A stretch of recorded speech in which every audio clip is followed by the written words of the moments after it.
is open.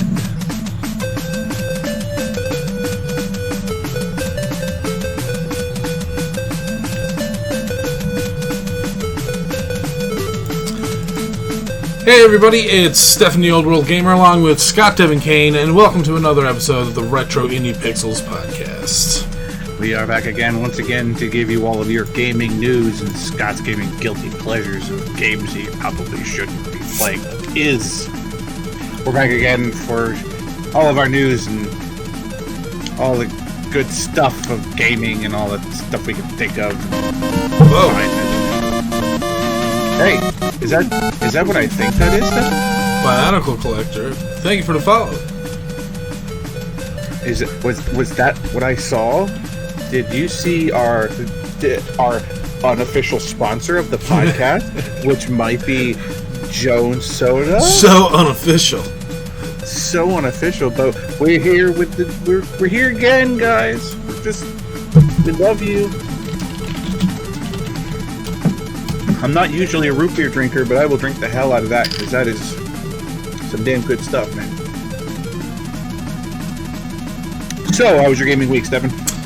Not too bad. I didn't get to start Final Fantasy VIII yet because my schedule was kind of all over the place this week.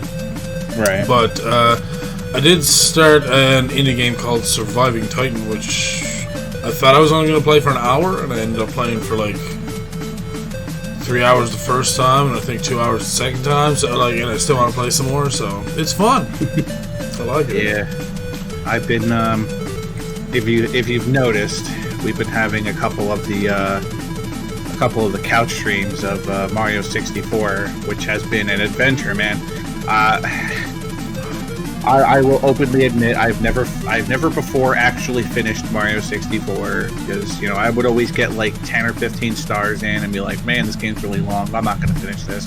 But I'm dedicated this time, man. I'm dedicated. I'm getting all 120 stars, man. Like this week alone, I think we couch streamed like 3 times and I'm already at like 100 stars. So yeah, by adventure I mean constant death and frustration. Yes, that is exactly what it is. I think I was trying to get the last star for like half an hour, and then was just like, you know what? We're gonna come back to this later. But it's been really fun. 3D Mario All Stars, for me, has been like the best controlled Mario game that I think I've ever played. So, or of any Mario 64 that I've ever tried to play, emulators or the actual thing, I find myself far more in control. So. It's really good. Everybody should get a copy of it. It's fun. All that good stuff. So, but yeah, we got all that out of the way. We're going to jump right into SDK's news for the week, which, as always, is brought to you guys by VG247 and Destructoid.com. So, unless you have been under a rock in the gaming news recently, we will already probably know about this, but we're going to talk about it. Microsoft has acquired Bethesda. It's a move that's shaken the games industry. Microsoft has announced that it's acquiring ZeniMax Media, the parent company of Bethesda Softworks. The move means that Microsoft will have ownership of massive franchises like Fallout, Doom, Dishonored, Wolfenstein, The Elder Scrolls, Prey, Quake, and more besides. Some of the development studios that will now be owned by Microsoft include Bethesda Game Studios, id Software, ZeniMax Online Studios, Arcane, Machine Games, Enco Gameworks, Alpha Dog, and Roundhouse Studios. According to Microsoft, it paid $7.5 billion for the acquisition. Jesus. Bethesda games have always had a special place in Xbox and in the hearts of millions of gamers around the world, reads a press release from Microsoft written by Xbox head Phil Spencer. Our teams have had a close and storied history working together, from the amazing first Doom and its id Tech engine, innovating games on PCs, to Bethesda bringing their first console game to the original Xbox, the groundbreaking Elder Scrolls III Morrowind. Over the years, I've had many deep conversations with the creative leaders at Bethesda on the future of gaming, and we've long shared similar visions for the opportunities for creators and their games to reach more and more players in more ways. Bethesda's future titles will be added to Xbox Game Pass for the console and PC, and there's no mention of previously announced titles such as Starfield and The Elder Scrolls 6 availability on other platforms. This partnership is about more than one system or one screen, adds Todd Howard, director of Bethesda Games. We share a deep belief in the fundamental power of games, in their ability to connect, empower, and bring joy. And a belief we should bring that to everyone, regardless of who you are, where you live, or what you play on. Regardless of the screen size, the controller, or your ability to even use one. We can't think of a better group of people to do that than those at Xbox. We have friendships that go back to those original days. From build to senior leaders to developer support, they don't just talk about putting players first, they passionately live it. Today is a landmark step in our journey together, and I'm incredibly energized by what this step means for Xbox, includes Spencer. Whew, boy. This acquisition is just amazingly huge. And we're talking about like some of the biggest franchises in the entirety of gaming. Yeah. We're talking about Doom. We're talking about Wolfenstein. Elder Scrolls! Fallout. I was getting there. Poop. You know. And most importantly, the Elder Scrolls series, which now is in the hands of Microsoft. So, like, where does Microsoft stop? You have a company like Bethesda that has all of these huge name titles. Where do they stop? You know, if you've got all these people who are willing to sell off to Microsoft, who knows when eventually they will just have everything. So my big problem with it is Microsoft becoming the Google of gaming? Are they just going to acquire a bunch of stuff and then fuck it all up like Google did with YouTube and basically everything they touch? That's been my fear about this, is that, you know, I understand that Microsoft has always had their hands on one of my favorite gaming franchises, which is Doom. They've always been around. I mean, one of like when Bill Gates displayed the Microsoft Windows 95, they used a Doom background to do so. You know, so they've always had their hands in Doom at least a little bit. You know what I'm saying? But going forward, what does it mean for like people who want to own like PS5s and stuff like that, who are going to be told, oh, by the way, now we own Bethesda. Elder Scrolls is only going to be available on PC and Xbox. You know, can you imagine having that thrown at you? You know, I mean, I understand that companies buy companies. This is a thing, honestly. You know, and Steve puts that the way that is undeniably the truth, that Microsoft is becoming the Disney of gaming, where they just literally just own everything. And now, like, take a look at, like, let's just say, as a base example in gaming, what Marvel is doing. And the fact that we ended up with a Marvel vs. Capcom game, which in the Versus series, all the way up until the point where they had their hands on it, there's no X-Men characters. How? How do you do that? How do you do Marvel vs. Capcom and leave out the X-Men? It's like a slap in the face to all of like the hardcore Versus game players of like 20-something plus years now. You know, however long it's been, like probably more like 25 years at this point. But that, you know, you guys get my point. It's it's just always been this way, and now all of a sudden, you know, we're gonna leave out this franchise that people absolutely of the Marvel universe. If it's not the Avengers, it's the X-Men, and you just leave them out. See, for me personally, I'm waiting for the announcements such as like Microsoft is making the next Elder Scrolls isometric. Microsoft is making the next Doom an RTS. And we're just like, what? What? What are you doing? Oh, that's what I'm waiting for. Can't wait. Oh, I'm excited. And the problem is what are we gonna do about it? Nothing. We're just gonna have to take it. There's not a damn thing we can do about it. Big old. And you think that you would look at like some other companies who have made mistakes like that, like Blizzard, who did the mobile Diablo game, which was clearly shunned by everybody who likes Diablo. Just maybe look at things like that and be like, maybe this isn't such a great idea. Maybe we should just stick to what already works. Don't change things. Just keep making the games and let the studios do their thing.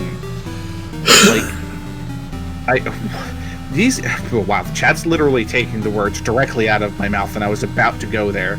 It was M4 hit that right on the head as soon as I went to say it. Activision Blizzard, that right there. Just don't do them.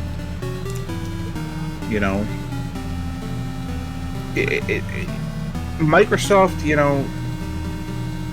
they've done good for the last 30 something years, and their jump into gaming now, especially with a company like Bethesda, who has IPs that are recognizable across the planet. If you game, there is a 99.999% chance you know what Doom is. Maybe. I would say that at least 95% of people who have played any sort of games have played Doom at some point in their life.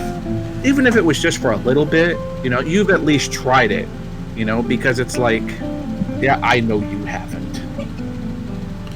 That's why I said 95%, because there's the one person on this planet who games and hasn't played Doom at any point in her life. I am the 1%. But,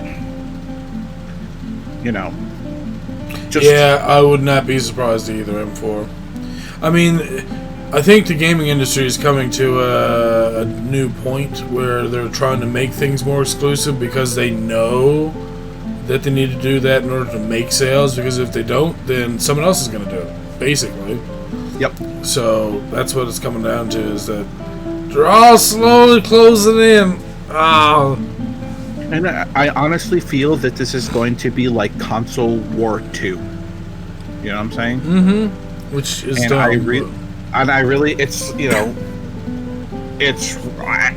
How else do you put that? It's Console War 2. And this year, right now, when the Xbox Series X and S and the PS5 come out, I really think that this is going to, like you're saying, this is going to be a turning point in gaming. Yeah. Because I feel that more and more companies are going to start doing the things like you said and start running way more exclusive stuff. And I hate it. I absolutely hate it. I hate the fact that I'm going to be forced to do one of two things when it comes to Final Fantasy 16. I either have to wait 6 months or do what I did for Final Fantasy 7 Remake and borrow somebody's PS4. And I'm not counting on that happening again.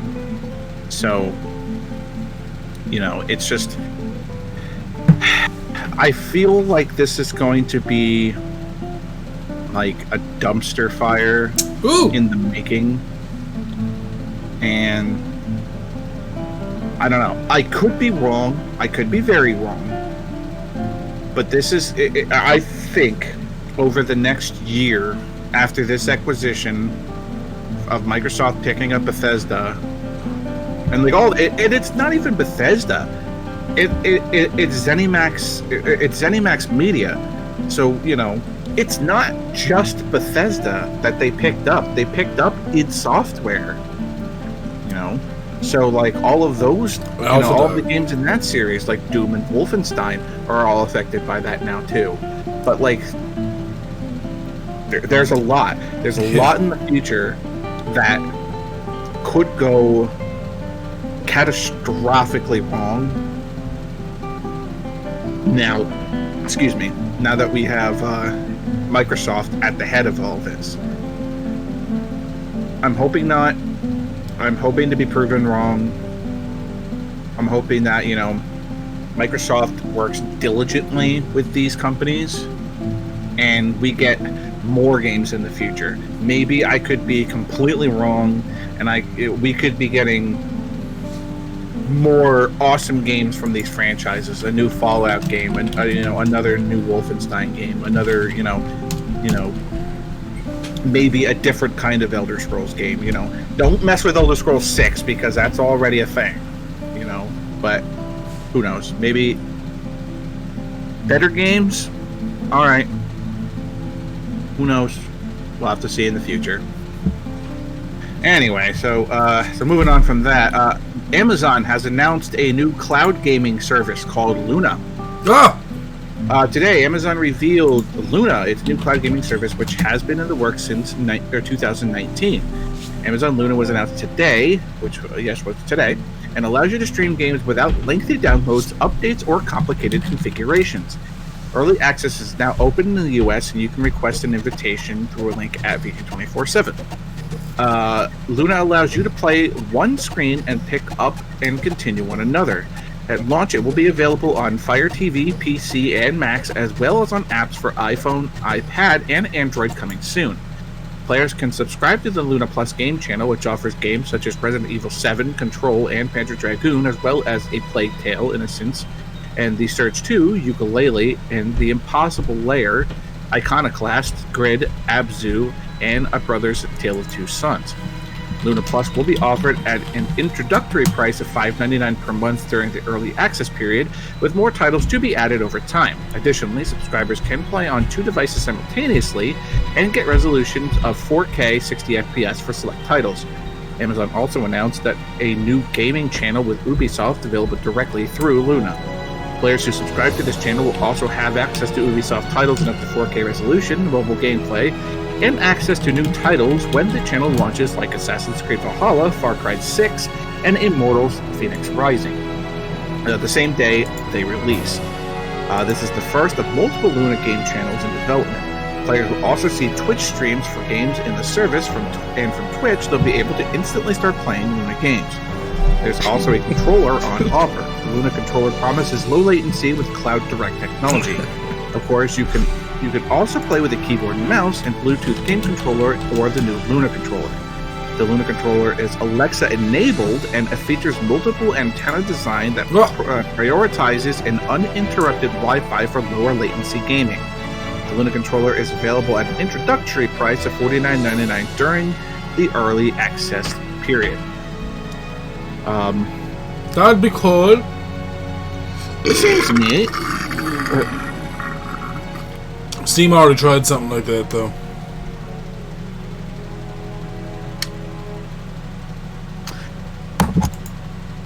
Okay. Anyway.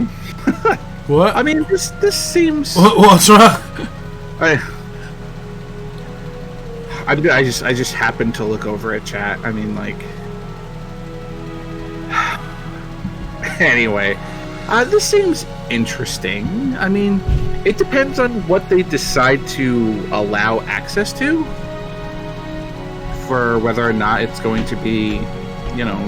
I like the idea that you're going to be able to go from, like, you know, one thing to another, and I'm kind of like not completely sold on this controller, because they used the word antenna. Oh, you mean this Xbox controller? I mean, Amazon controller? Because it's purple. What am I talking about? That's not Xbox. Doesn't look exactly like one. I mean, look at that center button, though. Do you need me to go get an Xbox 360 controller? Look at that. I have it right here. See? I have it right here. I mean, that. Look at the shape of the fucking thing, man. I mean, it doesn't. The buttons aren't colored.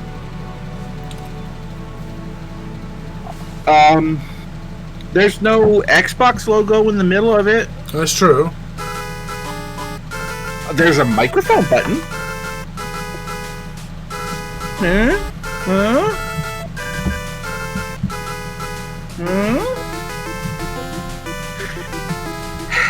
Anyway, yeah, I'm not sold on this controller at all. Like, not even a little bit. I mean, $50 isn't so bad, but I mean, still, it's. I mean, compare that to what, like, the PS5 controllers are going to be $70. The Xbox Series X and S controllers are going to be $60. So, it being $50, at least it has, you know, a desirable price tag. At least you've got that much going for you. I mean,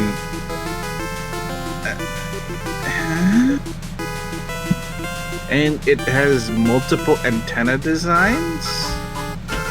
It has more than.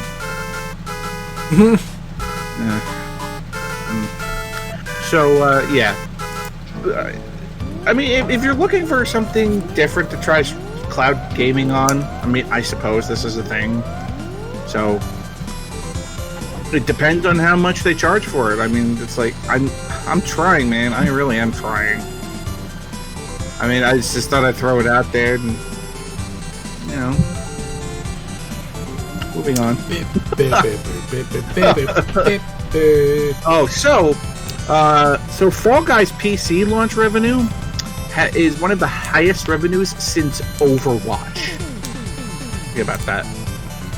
Fall Guys has been as financially successful as it has been popular. According to market analyst Superdata, Fall Guys has been a massive moneymaker for publisher Devolver Digital and developer Mediatonic. Holy crap. Like, my dyslexia really hit that word really hard right there. Like, holy crap. I said Mediatonic. Sorry. The game has amassed $185 million at launch on PC, making it the most profitable digital PC launch since Overwatch's debut in 2016. This is all despite being free as part of the PlayStation Plus on PS4 over the same period. Superdata estimates 8.2 million copies were sold at launch, which is in line with Devolver's own figures. As a result, Fall Guys was a #1 PC game in terms of revenue in August. August was also the release month of the PC version of Horizon Zero Dawn, which Superdata says sold 716,000 units during the month.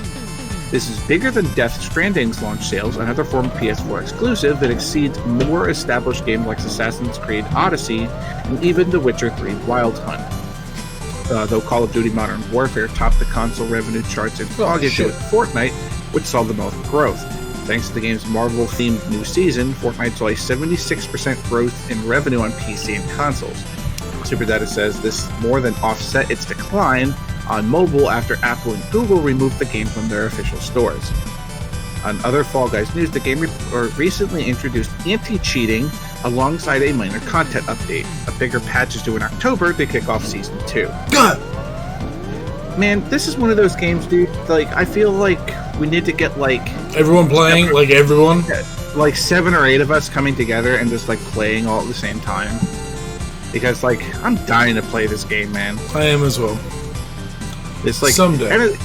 Like, $185 million at launch for this game. And, like, a lot of them were free over on the PS4. Like, how huge is this game? Holy crap, man. I mean, it's just... That's a lot of games, guys. That's a lot of games. You'll never be short on being able to find a lobby. That's for damn sure. Yeah, really. But, like... I feel like our community would have, like, a super fun time with this game. And just, like, laughing at one another and... You know... Being total tools to one another. Yeah. We're gonna buy it on PC. Yeah. Now you can't have custom games. But, yeah, I mean... We'll play it eventually. Don't worry. OWG community. We're gonna get on this eventually. Eventually. Once I'm out of Mario games to play. Anyway, so moving along. So the Game Awards this year is going to be on December 10th. On December 10th, the annual year-end event, the Game Awards, will return live as a digital live stream. It will be available to watch across 45 global video platforms and will take a multi-city approach to the 2020 broadcast. The show will air live in 4K UHD from studio locations with no in-person audience in Los Angeles, Tokyo, and London.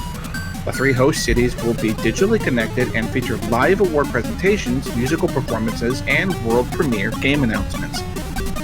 It was also announced that the show will present a new award called Innovation in Accessibility.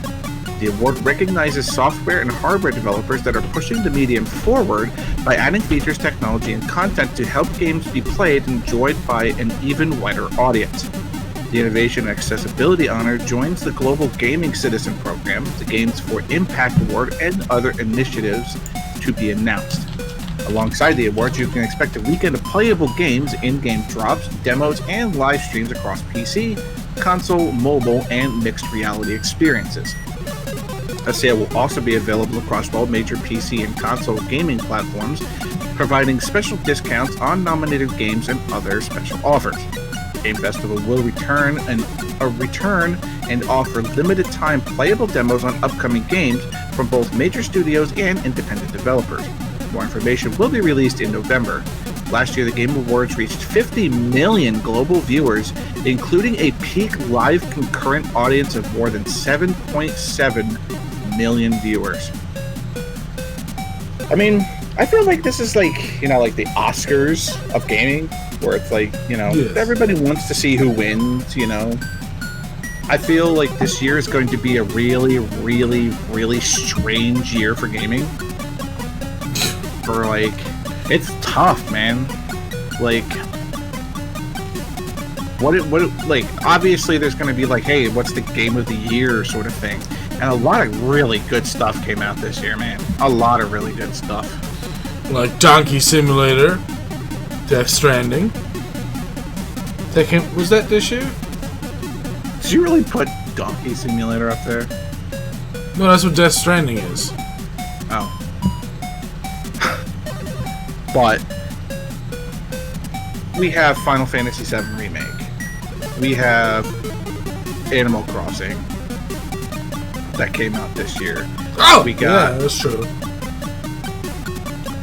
We got Fall Guys that came out this year.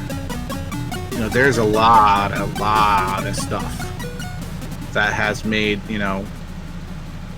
its appearance this year. So it's going to be tough this year. In my opinion, to gauge what will be the best game of the year. Oh yeah, right. Ghost of Tsushima also came out this year, which was super. I don't know if I'm saying that. I think it's Tsushima. Is that Cooking Mama on your T-shirt? It's Tifa. Yeah, it zoomed out so much, all I can see is the top of her head. It looked like Cooking Mama. Look, and she even has food in front of her. Yeah, because it's advertising the 7th Heaven bar. Cooking Mama. 7th Heaven Bar and Grill, man. Perfect. Even better than Mama. 7th Heaven Bar and Grill. Now, use your stylus and chop, chop, chop, chop, chop, chop, chop, chop. Scott? No. For anybody who was wondering, it's Tifa. So, anyway. Cooking Tifa? Tifa. I keep saying Tifa. I realize that. Cooking Tifa. There you go. There you go. Final Fantasy VII Cooking with Tifa. Oh, Jesus. Every dude would buy it, but just put her in an apron only. Gold seller.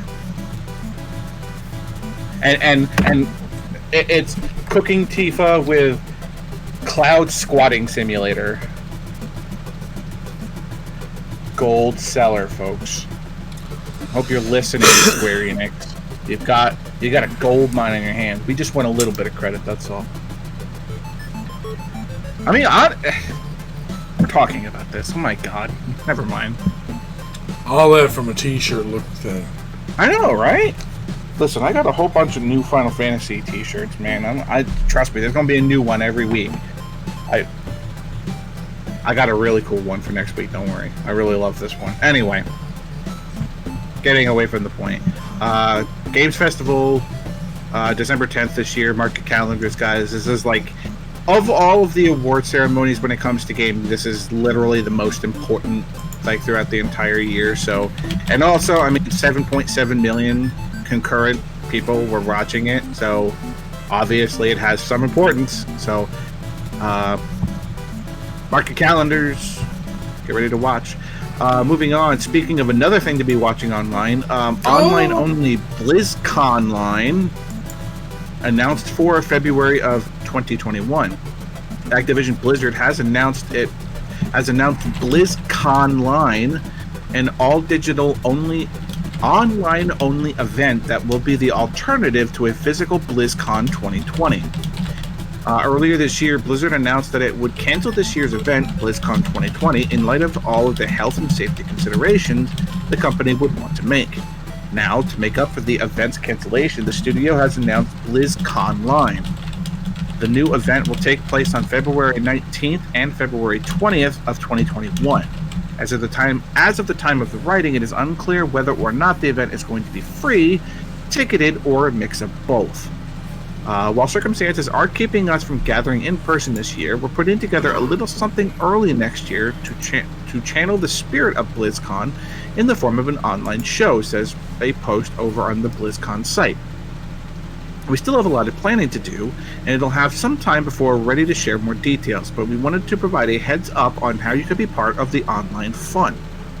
So far, Blizzard has revealed that there will be a suite of community-facing activities over the course of the 2 days. Blizzard intends to run a cosplay contest, a pet cosplay contest, a digital storytelling contest, an art contest, and a talent show. Oh, and there's a special March of the Murlocs digital presentation. A March of the Murlocs digital procession, too. Last year, BlizzCon was one of the biggest events and the company has ever held, and was host to the reveals of Diablo 4 and Overwatch 2. It's not clear at the moment whether the company plans to make any major announcements regarding new titles or offer updates on titles currently developing during BlizzConline 2021. Yeah, I hate it too, because they say it being said in the chat that I hate the name. You know, it's clever, but I hate it too, because it's hard to say quick, like BlizzConline. Like you want to say BlizzCon, and that's how that's been for how many freaking years now. But I mean, it's all right. You know, it's a Blizzard thing. You know how they are. They do their silly little things, and it's funny because it's Blizzard and it's cute and Blizzard, and you know. But yeah, February 19th and 20th of next year. That's still like 5 or 6 months off now. Yeah, it's a little off, but you got some time to open up your calendar for it. Don't expect this event to be free. It's not going to be. BlizzCon's never been free, and don't expect it to be now. I mean, it may cost you a little less to watch the digital stuff, sure, and whether or not, you're going to participate in any of the events that are going on, like the cosplay contest or the art contest or anything like that, but there's absolutely no chance that this event's going to be free. There's none. I mean, even when they were doing BlizzCon stuff online, it wasn't free then. So why would that be any different now? So be prepared to pay an online ticket for it. It's probably not going to be cheap either. The virtual ticket bullshit. You know what I'm talking about, M4. I know you play World of Warcraft, so you know what I'm talking about. That's the only reason I've never actually gone to a BlizzCon, online thing, is because the virtual tickets were way more expensive than they needed to be. But I have a feeling that this year they're going to be less expensive than they've been in previous years. So simply for the reason because there are, you're not going to be able to be there live, so you're not going to be able to get any of the cool Diablo or the cool Diablo swag or the World of Warcraft swag or any of the Blizzard swag that they usually have at a live BlizzCon, So it would behoove them to charge less for this virtual thing because it's the only way you can get to it. So there's no need to overcharge for this damn thing. I would say a $30 virtual ticket for this thing would be acceptable. Especially like if it's a 2-day event with, like, let's say even 100,000 people attend this. At $30 a piece, that's still $3 million just in that alone. But that's saying only 100,000 people will attend this. Which is definitely not true. There's going to be far more than 100,000 people watching this. So it would be smart of Blizzard to downplay the cost of the virtual ticket this year to try to make back the fact that they're not going to have their vendors, they're not going to have all their stuff. I mean, they're probably still going to be like, during the presentations, they're going to be like, hey guys, missing all of this cool Blizzard swag that you don't get this year because we don't have a live event? Check out the store, which is now 25% off of everything. Here's your virtual ticket to be able to get an extra 5% off of everything. Blah, blah, blah. Blizzard marketing. We make money. That would be smart. So, hopefully, Blizzard are smart enough to do something along those lines. We'll have to wait and see in the future. When we do find out information about how much the BlizzCon tickets are going to be, BlizzConline tickets are going to be, excuse me, I misspoke. We'll let you guys know. So, moving along. So, Doom Eternal for the Switch, the Doom Eternal Switch version is getting very close. Doom Eternal's release date on Switch is getting close, but id Software still isn't sure of a release date. Speaking during PAX Online and EGX Digital, Doom Eternal executive producer Marty Stratton stated the Switch version of the game is very close, and the team at id Software plans on discussing it in the not-too-distant future. I wish I could give you specifics, said Stratton via Nintendo Everything. I read all the comments, and when we say anything about Doom Eternal, there's always one out of every 5 comments is, yeah, how do you tell us about the Switch? Or how about you tell us about the Switch? I know people are anxious.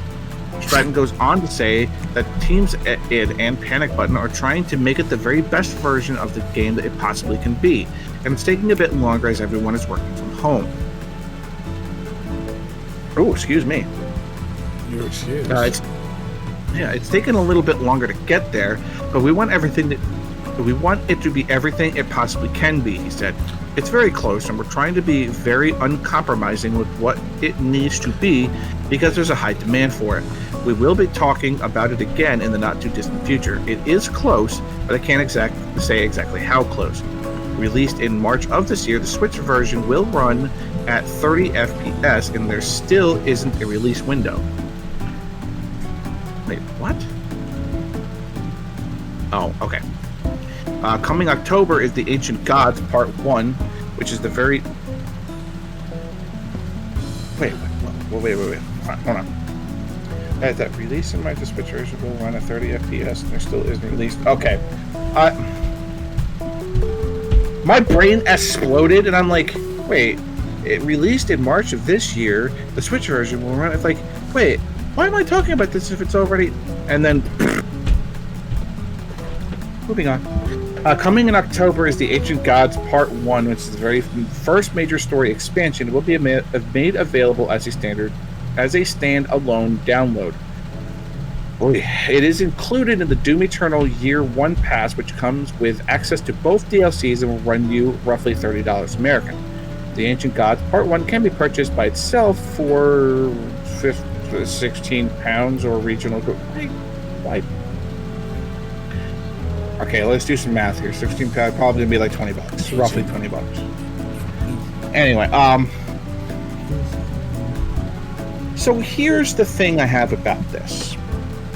All right, should people be excited about Doom Eternal coming out for the Switch? Absolutely. Because Doom Eternal is a great game. I had a ton of fun playing it. I streamed basically the beginning of the game all the way to the end on my Twitch channel. And it seemed to be fun. How long until I notice? What? Wait, what didn't I notice? Uh-oh. Did I miss something, Stefan? I have no idea. Okay. But anyway. Yeah, it was an extremely good game. And I ran it at 60 FPS. And it wasn't terrible graphically. It's a game that should be run higher, but at the time, that was what my PC can handle. Okay, I've done better with the PC since then, but here's the thing. I ran this game at 60 FPS and was like, alright, things are cool. They want to release the Switch version at 30 FPS?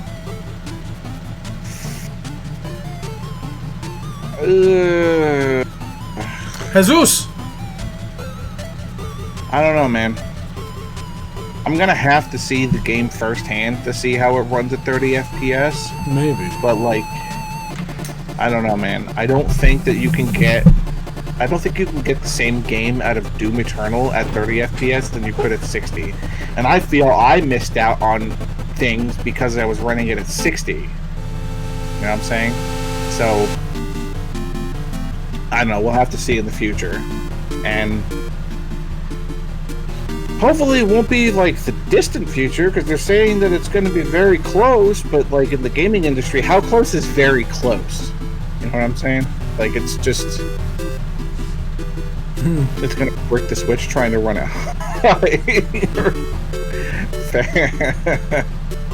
Good luck with that, man. I don't.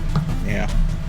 Anyway, so moving on. Xbox Series X and Series X demand have been record-breaking. The anticipation for the Xbox Series X and Series S pre-orders have evidently been high. Hours after Series X and S pre-orders went live, the consoles were sold out everywhere. Though the experience overall was better than PS5's online stampede, demand nonetheless caused sites like GameStop to crash, where customers reported various errors on Target and Walmart websites. Unsurprisingly, Xbox Series X currently occupies the top spot in Amazon's movers and shakers list across the United States and the UK. According to Microsoft, the demand has been unprecedented. The company said so in a tweet, but didn't reveal any hard numbers. The good news is that more consoles will be available at launch on November 10th. We are humbled by the record-breaking demand for the Xbox Series X and S. Huge thanks to everyone for the excitement, said Microsoft. So, I don't get this. I don't understand, like, did they expect not that many people to want to get it now? Like, is there something I'm missing, Stefan, or...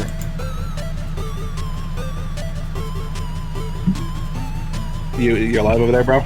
I'm sorry, I missed most of that because I was looking up some information you guys were getting on with the Switch running Doom at 60 FPS. Gotcha, okay. Oh, what are you talking about? I'm like, Switch runs a bunch of games at 60 FPS. What are you talking about? So why is it being run at 30? Yeah, that's what I'm saying. Yeah, no, I don't know. Alright, anyways, yeah, sorry about that. The question was... Oh, yeah. So, for the pre-orders and it crashing sites and stuff like that, what did they expect? You know? I don't understand why this is still a thing that happens nowadays. Not only that, but why are pre-orders running out? Like, I know you guys can only make so many at a time, but Jesus Christ, man. Like, I don't know, man. What is this fucking music? Like, there's something... It's weird, because it's like, oh, all these... Every place sold out, blah, blah, blah. And every place, you know, they were talking about GameStop Walmart, GameStop websites crashing, Target and Walmart errors on their websites and stuff like that. It's like, you guys know this is coming, and as soon as it's like, oh hey, we're gonna put this up now, get ready for this sort of stuff. I don't want it's crazy to me that we're in a day and age where we know people are gonna want this stuff, and yet we still don't have the capacity to be able to handle it. Maybe I just don't know that much about how websites work or anything like that, but I just kind of I don't know, man. I don't get it. But thankfully they are going to have more consoles available, at launch for November 10th. But that, where? Are they going to be online? Are they going to be at retailers? Where are they going to be? So, like I said, last week's podcast, I was considering an Xbox Series S, but I was like, let me sit on it for a few days, let me think about it, and whatnot. But like Micaiah said, you think that they would have enough historical data to plan for the demand, just a case of throttling to help keep the buzz as high as possible. I suppose so. But wouldn't you want to just make the sales over trying to throttle demand? I don't know. I feel like I would want to just make sure I get as many people in as I possibly can. And then I go back to the whole argument of, oh look, some scalpers selling 10 of these for $1,000 a piece. Well, isn't that fancy? So instead of selling them to customers at your full price, you're letting somebody else sell them at a higher price. Again, why? Why are you allowing this to happen? Why? It's so dumb. Oh, get as many people in. Get as many people in as you possibly can at one time, so that the people who want them can get them at the price they're supposed to be. Not throttling your websites, having them crash, and then people aren't going to be able to get their pre-orders in because the scalpers got in first and now have 100 copies of these consoles that they can mark up for 500%.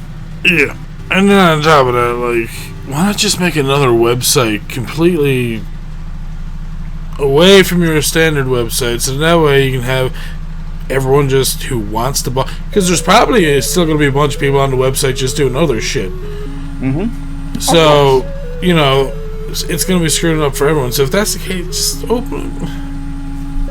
Yep. I don't know. Maybe I just don't know enough about the internet. Not me.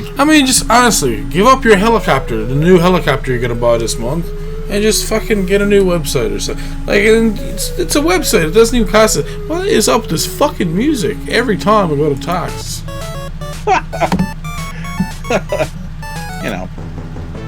It just knows. Anyway, so moving on. So Baldur's Gate 3 Early Access has been delayed. Oh no! Larian Studios has announced that Baldur's Gate 3 Early Access will see a slight delay by 1 week. The studio also talked about companions and romance today. Larian Studios... Welcome, ladies and gentlemen, to our weekly Stephanie Nunnally article, where we repeat the same thing in a second line of text, where it says the exact same thing as the first line of text.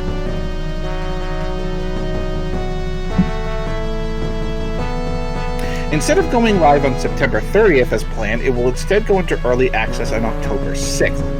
According to the developer, the team has run into some unexpected delays as there are some stability issues being sifted through. No punctuation at the end of that sentence. Because of the delays, our translations are also later than expected, and we want to ensure localization for the announced early access languages is strong enough for our international fans to have a good time, reads the notice.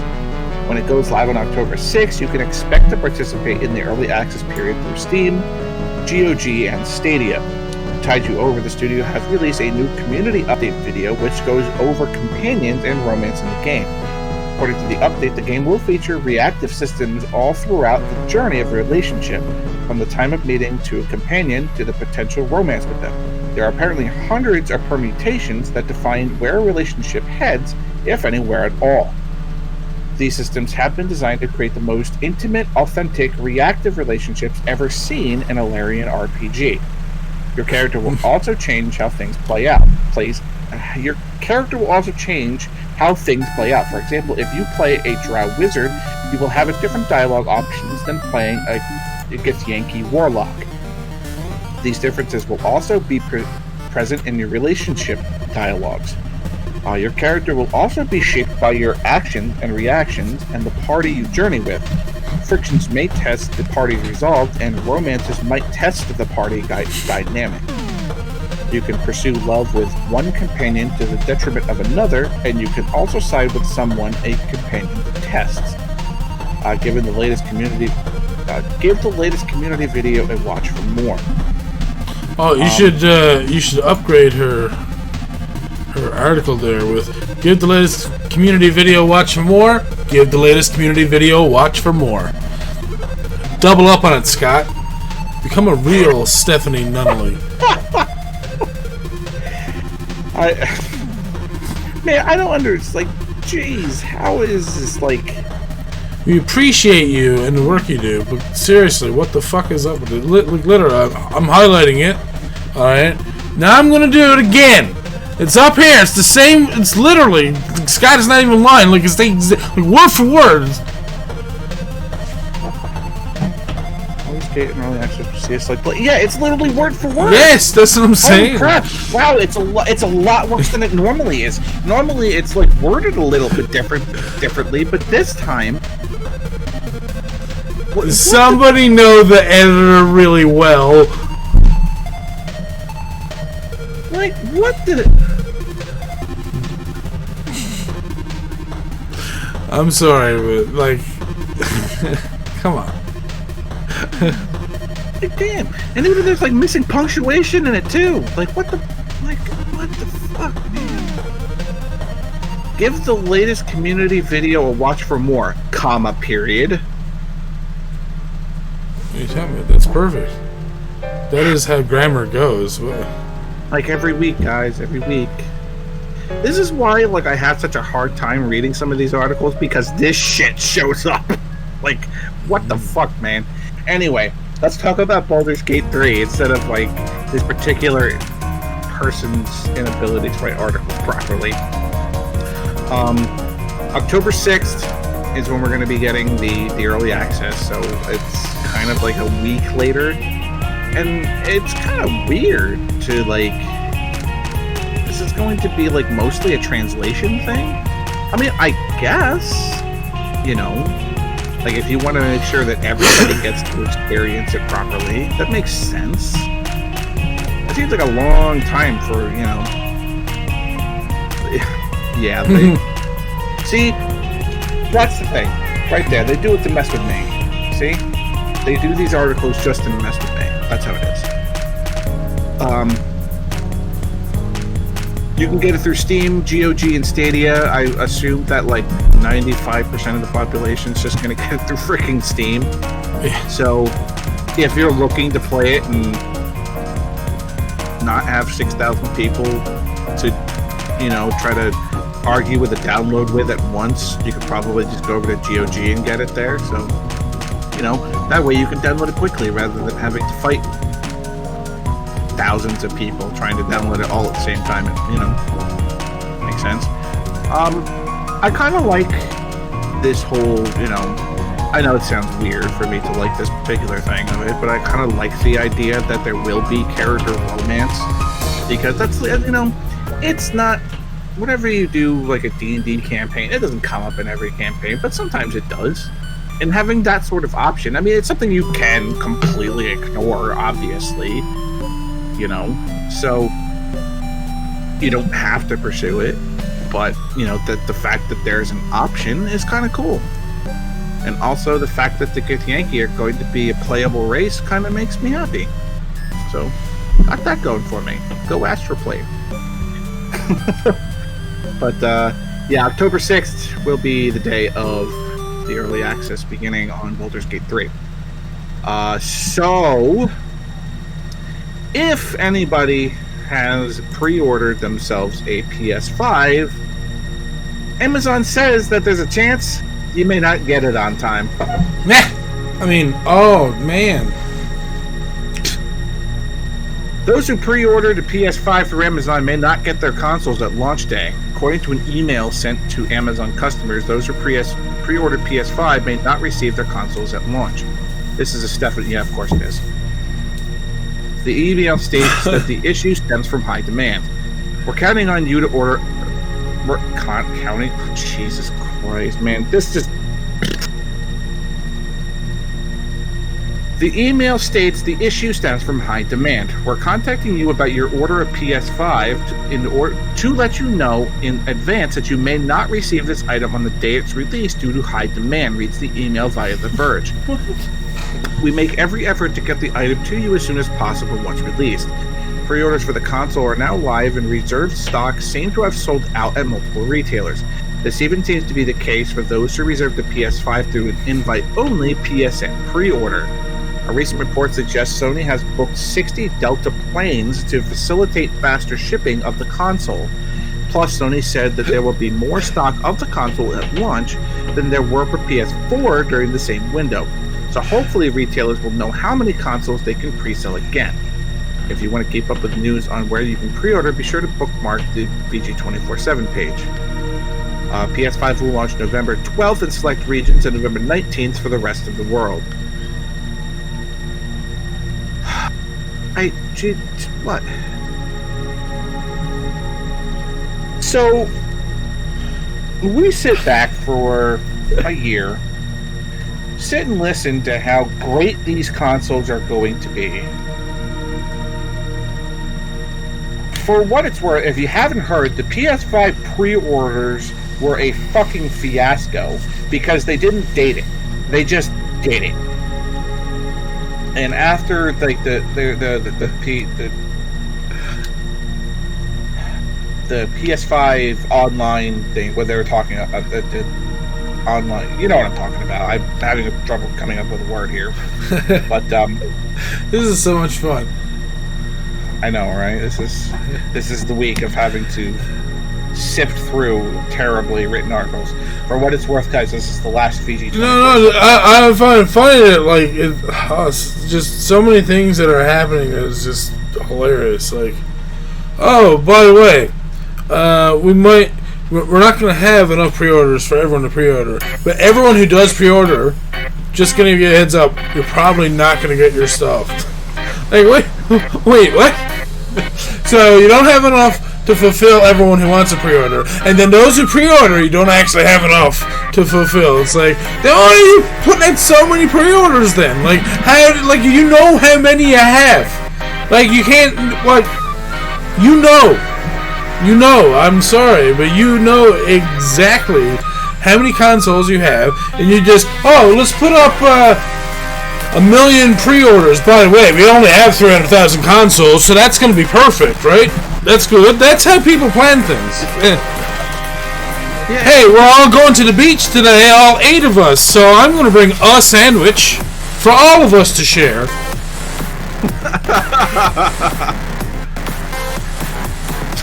Oh my god, man.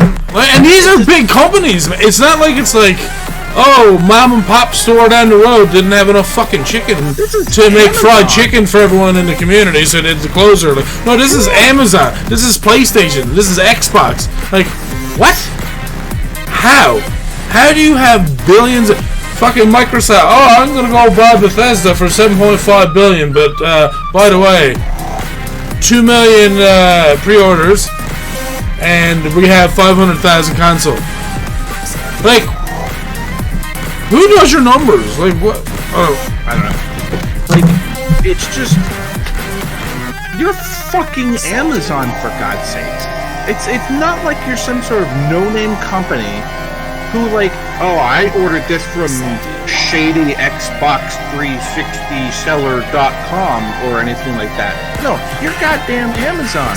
You're Walmart and GameStop and you're all these companies whose sole job is to sell and ship shit. This is your job. This is what you do. Sony has booked 60 Delta planes to facilitate faster shipping. Again, what? Like, it's clinical insanity, dude. I don't get it. It's like, how in the world does a multi-billion-dollar company not have an answer to be able to get you product on time? How do you not have an answer for this? That's all you do. It's literally all you do. So why can't you figure this out? Look, do you think that these companies don't already have this product? Of course they have it already. Are you kidding me? So how is this a problem? How is this possibly? How could this possibly ever be a problem? I love the part. So hopefully that it will. Hopefully retailers will know how many consoles they can pre-sell again. Hopefully. Not, we know exactly for sure, being a big company. No. Let's hope. No. Here. We'll let Marek figure it out. Marek, just scribble down like 6. That's enough. You're missing the part there, Stefan, that says that there will be more stock of the console at launch, so retailers will know how many consoles they can pre-sell again. I know. That's what I'm saying. Like, it's dumb. So you're not even going to go, oh, there's your one per podcast sneeze in the background. Like, can you take away like the bottle of pepper she got over by her or something? Yeah, tell me about it. She didn't like pepper. But anyway. How dare you? How do you eat pepper? Anyway. But anyway, like, they're gonna pre-sell these consoles anyway. So, like, if, like, 2 weeks down the line, they tell these retailers, by the way, you're getting 60 more of these things that you're gonna be able to have at launch. What do you mean? You're not gonna have them at launch. You're gonna pre-sell them anyway. So if you get somebody like me, who I detest pre-ordering things, I hate it, because I never know whether or not something's going to happen. I would rather go with my money the day of, here's my money, give me my thing. That's what I want. But for consoles like this, I don't have that choice, because these retailers are just going to sell these things as soon as they have the numbers to begin with. And who knows if they're going to have a shipping problem, because they can say, oh, we're gonna be able to tell retailers how many extra consoles that they're gonna have for launch. Like, oh, GameStop in blah blah blah state of the United States, you're getting 60 more PS5s. Excuse me. You know, to be able to sell at launch. Cool. All right. Update website. We have 60 more consoles for pre-order. Boom, they're all gone. Oh, well, something happened with shipping, and now that we don't have the pre-orders for you on time, we're going to get them to you as soon as possible. So now it's on them. So it's like... point see, what matters. The whole ground delivery thing doesn't even matter to me. What I'm saying is that they should have decentral ware. I assume they have to have... Like, it's not just like, alright, we just made all these consoles in Japan, let's just, one plane at a time, just ship them out to each country.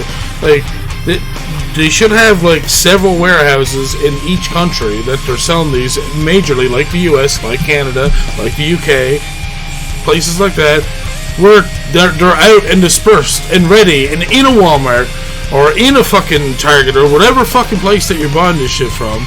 They're there and ready and already in the store, filled and waiting, and not having to wait on UPS. Yep. But they won't do that. That costs money.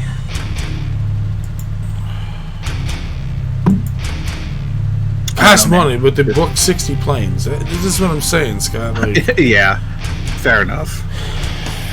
We're going to put in X amount of pre-orders, but then not have enough to fill those pre-orders. And then again, at the same time, we're not going to put in enough pre-orders for people who want pre-orders. Like, yep. So, it's just... Whew, it's been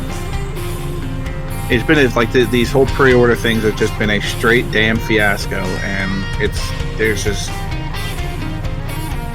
People are not going to be getting their consoles. It's going to be just absolutely just batshit fucking crazy. Like during the beginning of November, all the way through the end of November, where people still don't have their consoles for one reason or another, and people are going to flip shit, and they're going to demand money back or refunds or, you know, discounts and stuff like that, and they're not going to get them, and people are going to all get mad, and it's going to be a shitstorm.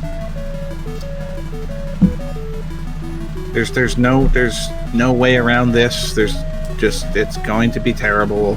I am going to wait until all of this crap subsides, then get my console. Hopefully. We're using that word again. Hopefully. Anyway, so moving on to our articles from Destructoid.com. You want to be mad about something else? Let's continue. The Xbox Series X expandable storage is extremely expensive, but Microsoft says an SSD is going to be necessary for new games. Huh, makes sense. As predicted, an extra terabyte of storage for the Xbox Series X won't come cheap. You'll have to pay nearly half the price of the Series X just to double the amount of the space you're working with. Microsoft has been touting the Xbox Series X's 1 terabyte expandable storage card for a while now. It's a proprietary P-Clay 4.0 MV. It's that stuff, which is top of the line right now in terms of speed. It's also very expensive, as Microsoft confirmed today that the official Seagate SSD will retail for $220. Yes, people with computers are used to that much for a decent SSD. That's 1 terabyte in size. Just wanted to give you a heads up on that, Scott. But we're not talking, you see. Yeah, but the last part, that was a kiss. For anyone who's looking at the Series X's base 1 terabyte internal SSD, or the Series X or Series S's 512 gig, and realizing it's not enough for next gen's inevitably huge file sizes, biting the bullet on the external SSD isn't the only option. USB 3.1 HHDs are supported on Xbox Series X and S, just as they were on Xbox One. Going that route will require installed location. Going that route will require some installed location Tetris, though. Microsoft presented the capabilities of the HHDs and the SSDs with this table. Blech. The gist of it is that an external USB hard drive can store your Xbox Series X games, but it can't actually run them. When you want to play something, you'll have to transfer it to the SSD. An HDD can play any of the backwards compatible stuff from previous generations, but it needs to be on the SSD for new games. The Seagate expansion card, however, exactly matches the performance of the internal SSD. It makes use of the Xbox Velocity architecture, enabling it to deliver much quicker load times than games installed on the hard drive. In a perfect world where money is no constraint, it's the optimal solution. There's hope for more options on the horizon, though. It's tough to say how this pricing will hold up because P-Clay 4.0 NVMe SSDs are so new. There's no guarantee the cost will ever drop because this is a proprietary card. Fortunately, Microsoft tells The Verge that more expansion card manufacturers and sizes will be available in the future. Once the Seagate deal expires, it's possible that third-party suppliers will launch their cards at prices that reflect the current post of P-Clay 4.0. But for now, the additional storage options boil down to paying a mint for the official SSD or make do by juggling installs from a USB HDD. So how many times am I going to walk into someone's house and be like, "Hi, sir, do you know where your modem's to?" And he's going to point at his son's Xbox, and I'm going to be like, no.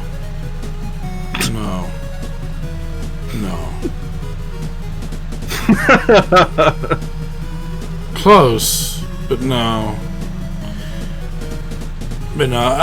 Anyone who uses a computer regularly, like building their own, that kind of stuff, and expanding and stuff, for a decent SSD that's 1 terabyte, I think they're actually getting a little bit cheaper, but this is probably like a fancy one that slides into the Xbox X and S series a certain way, with a certain dongle, or whatever fucking bullshit they're going to get on with.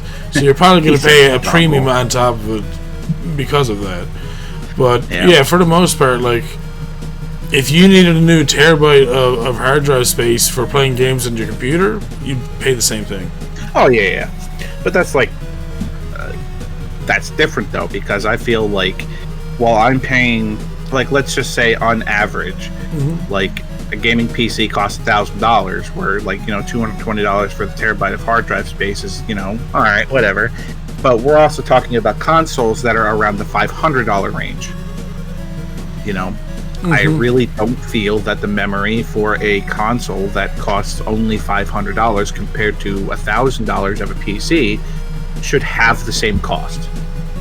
Maybe I just, you know, again, I'm not an expert on that sort of stuff, so maybe they're going to just be the same thing because they are the same thing. You know?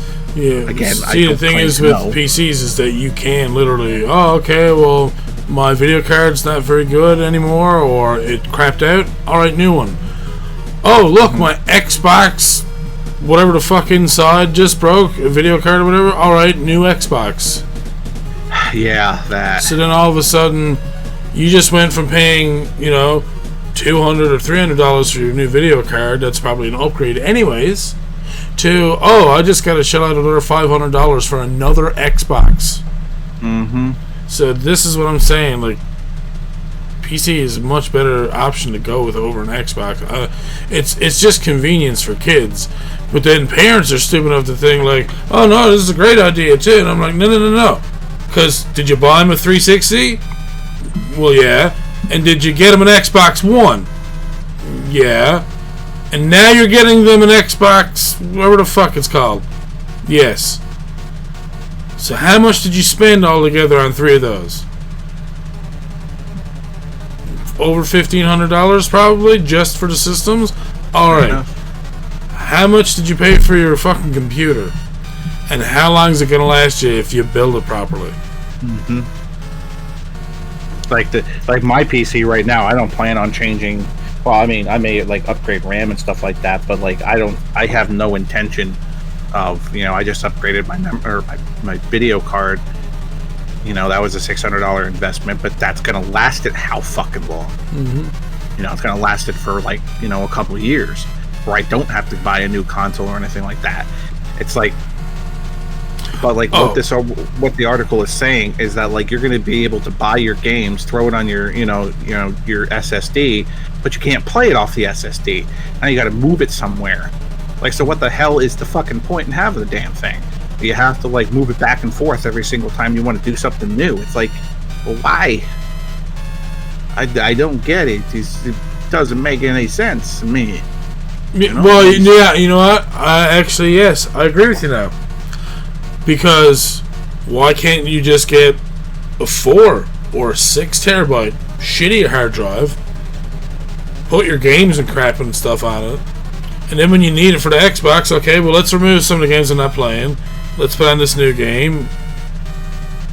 It's got an internal solid state drive, so data's data. Once it's on the solid state, it gets its speed from the drive itself, not from where it used to be. Yep. So technically, yes, I'm with you on that, Scott. Yeah. Now, if it's a plug-and-play one, as if like, okay, there's X amount of memory on the console that houses the, you know, operating system and stuff like that, but then like, okay, I'm going to take out this hard drive and put in this one here, then I can kind of see it, but still at the same time, like, 1, 2, 3, 4, 5, 6, 7, 8, 9, 10, 11, 12, 13, 14, 15 external hard drives over there that are all at least a terabyte, and I know that there's several over there that are 2 terabytes and several that are 3 terabytes. So technically, can't I just fill that up with Xbox games and then later transfer them to the Xbox as I want to play them? That's free. I've already paid for that. I don't have to go pay $220 for that shit right now. It's already here. I've already paid for it. Right. For some other shit. So, again, yeah, I don't know. Anyway, so moving on. So we did talk about this a while back. This was like I want to say at least 2 or 3 months ago. But the mobile Mega Man X game that's going to be, or Rockman X or whatever, Rockman X Dive is still going on, and it's going to be relaunching this fall in Japan. So Rockman X Dive is intriguing as hell. While Mega Man Mobile is enough to scare away entire buildings of people, Dive seems to be a very interesting celebration of the series, an all-star treatment, if you will. Mobile gaming has also come a long way since Rockman X over, as Dive will support mobile controllers for a classic Mega Man experience. I've heard some good things from folks who have been playing for the Asia region release of the game earlier this year, and now a lot more prospective players can try for it themselves soon enough. By way of 4Gamer, we've learned that Rockman Dive will be hitting iOS and Android devices in Japan this fall. You can pre-register starting today on both storefronts, at which you will earn extra in-game items for your trouble. As a reminder, it is a free-to-play game with microtransactions. You can get a decent look at the gist of the game and the expansive cast and some of the multiplayer elements in the video at Destructoid. So I did actually go over this video. I did actually play this, or not play it, but I played the video, and I don't know, man. There's a lot of stuff to this. Like, holy crap, this game's pretty big, and the multiplayer actually looks kind of cool. And not only is there like multiplayer, like you can like fight against bosses and crap like that, but you can fight against like other players in real time. So it's like they had an example on the video where they were doing X versus Sigma, where like one person was X and the other person was Sigma, and like they were actually fighting one another in real time. So it kind of looks neat, and I'm really hoping that we get some sort of English patch for it, because there also seems to be, it's like any other, like, I feel it's going to be kind of gacha, where you can get a whole bunch of different characters. By this one screen, it looks like there's a couple different Mega Man X's. There's Sigma, Zero, Alia, Vile, Elisa, another X, Zero. So there's going to be like a whole bunch of different, Mega Man X characters that you're going to be able to pick up. It looks like, like Falcon Armor X, or, different sort of things. So definitely worth looking into. I'm definitely going to be looking at it, just so I can report to you guys how this game's going to be. I don't know if I'm going to be able to get like an English version of it, but game looks pretty cool. Oh. And again, you okay? Yeah. But yeah, looks neat. So if we get English speaking stuff at some point, I'll let you guys know.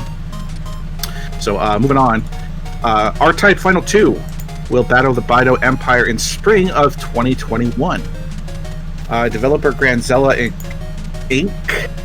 has finally revealed a release window for the crowdfunded shmup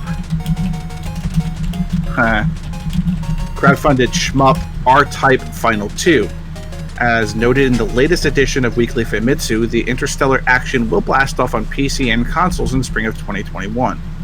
R-Type Final 2, a pseudo-sequel remake of IREM's 2003 release of R-Type Final, went into development in the summer of 2019 following a hugely successful Kickstarter campaign that raised almost double its initial target of $400,000 US in less than a few days. The new release has been developed as a love letter of the decades-old franchise, featuring R-Type's traditional horizontally scrolling shmup action. I did it again. Shmup action, but spruced up with gorgeous new visuals, remixed music, and more new models and extra features that you can shake a wave cannon at. Players will be able to choose from a huge range of vessels taken from throughout R-Type's storied history before blasting off into yet another battle with the dog, the Buyout Empire. New weapons, ship customization options, and a wide variety of different settings, and a ghost and time attack modes are among the many new features awaiting series fans, new and old. R-Type Final 2 launches spring in 2021 on PS4, PC, Xbox One, and Nintendo Switch. So this looks kind of cool. I mean, I put on my English, but what? Yeah. For some reason, Discord must have like slowed down your webcam for a second, so you're all like out of frame, and like you look like one of those like old Japanese movies that are dubbed over. And we were just talking about an English patch for the other game, for the Mega Man game, so I was just like, Scott put on his English patch. R-Type Final 2. But R-Type has been like one of those series for me where it's like, I don't know, man. It's different from the other shmups of the series where it like has like that charge thing at the bottom, and like it's always kind of like I don't know. It's like I'm playing a shmup, but like Mega Man X, or like, you know, any of the Mega Man with the Mega Buster and all that sort of stuff. I'll have to check that. Mega Buster. Yeah, I mean, it's always been like a super popular series. It's just R-Type's not ever been one of like high on my list of, you know, the shmups that I would play. You know, I'm looking for, you know, Gradius and, you know, the Darius and those sort of things, where it's like, it's simple, you know, get your power-ups like 6 times and you're like super powerful and you don't have to worry about doing a charge beam or anything like that. But that doesn't mean that the series isn't good, you know. Obviously it's still around, so they're, you know, definitely a fandom for it. But R-Type Final 2 will be spring of 2021 for those of you who are fans of the R-Type. Yeah, I level 9000 difficulties fine by me. I play bullet hells, you know. But anyway, so for those of you who are interested in getting that free-to-play Rocket League, if you go over to the Epic Game Store, you're going to be getting a free $10 EGS coupon when you get that free-to-play Rocket League. One of the best games of the past decade is going free-to-play today. As if that weren't incentive enough to check it out. Today was yesterday, Yay! By the way. As if that weren't enough incentive to check it out, Epic's upping the ante a little bit. Anyone who claims Rocket League on the EGS will be gifted a $10 coupon that can be used on any games purchased over $15. That's that simple. Add Rocket League to your library before October 23rd, get $10 off of a game. These coupon events are always a big hit for a reason. The general exceptions apply here. The $10 can't be spent on pre-orders or in-game microtransactions, and it has to be used before November 1st. Nothing too restrictive there. Don't worry, you're not being punished if you already own Rocket League and launch through Steam. You can claim a free copy of Rocket League through your Epic Game Store account and get the $10 coupon. Then just keep launching through Steam. Here's some stuff that you could put the $10 toward. It'll bring the price of GTA 5 Premium Edition down to $4.99. You could get in on Rogue Legacy 2's early access for $10. Tony Hawk Pro Skater 1 and 2 would be $29.99. Or you could pick up the Outer Worlds for only $19.99. The world is your oyster. But you shouldn't need a nudge to play Rocket League, but Epic is giving you one anyway. Now you don't have any excuses for not checking it out. $10 off is just the icing on top. And did you talk about the free games at the Epic Store this week, Mr. Scott? There's only one free game this week. That nobody had an article about it, but if I remember correctly, it is Roller Coaster Tycoon 3 Complete Edition. If I remember that correctly, you may have to verify that for me. But I'm pretty sure it was that. So for those of you who are interested in getting Rocket League, it's now free to play over on UGS. You have no excuse not to play now, and it cross plays. So you could play with Stefan and Steve. And we're gonna play Rocket League soon. Now that I have no excuse not to play. It is okay. So Roller Coaster Typhoon. Sorry, I was in the middle of trying to say that, and my wife just presented me my cat in the background as like fucking Simba or something like that. I'm trying to concentrate on the podcast, and she's like, hold the fucking cat up over, like, Jesus fucking Christ. Anyway, Roller Coaster Tycoon 3 Complete Edition. What is it? Crush Roller or something? Holy hell. That old arcade game that's Pac-Man like. No idea. I think it's called Crush Roller, where basically you're a paintbrush trying to paint all the tracks. It's also called Make Tracks. Anyways, my bad. I have no idea. But, yeah, it's a circle of life, except that, my cat's probably bigger than Simba was at the time, so, Yum. Yeah, you fat ass. But anyway. But, Roller Coaster Tycoon, I almost said Typhoon again, and Rocket League, both free. Rocket League is free, faux frizzle forever now, so go get it. Go play some Rocket League. I'm probably going to be doing that relatively soon. Anyway, moving on. Super Mario 3D All-Stars topped the UK charts this week. Nintendo's retro compendium Super Mario 3D All-Stars has predictably debuted at number 1 in the UK charts, throning Square Enix comic book adventure what the fuck?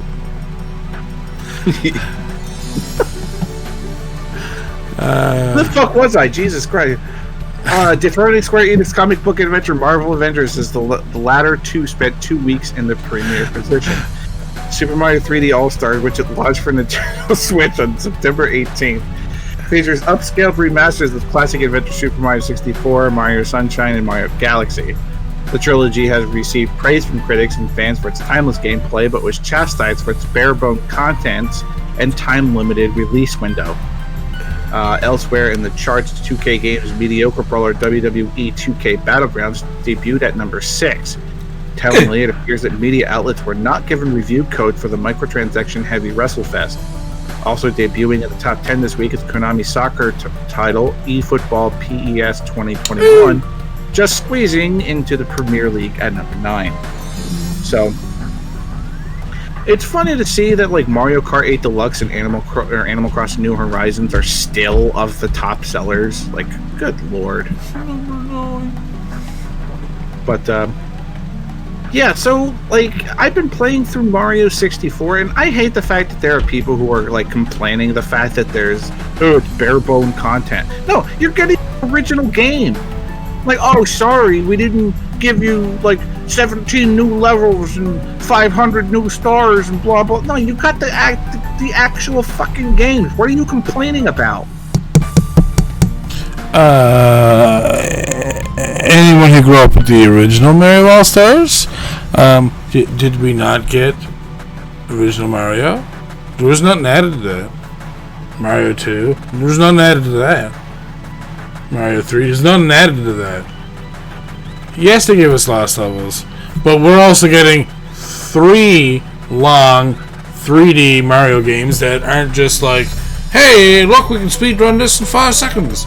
Like, no, you're getting games. Well, that's a lie, Mario 64, but you know what I'm saying, though. There's a lot more.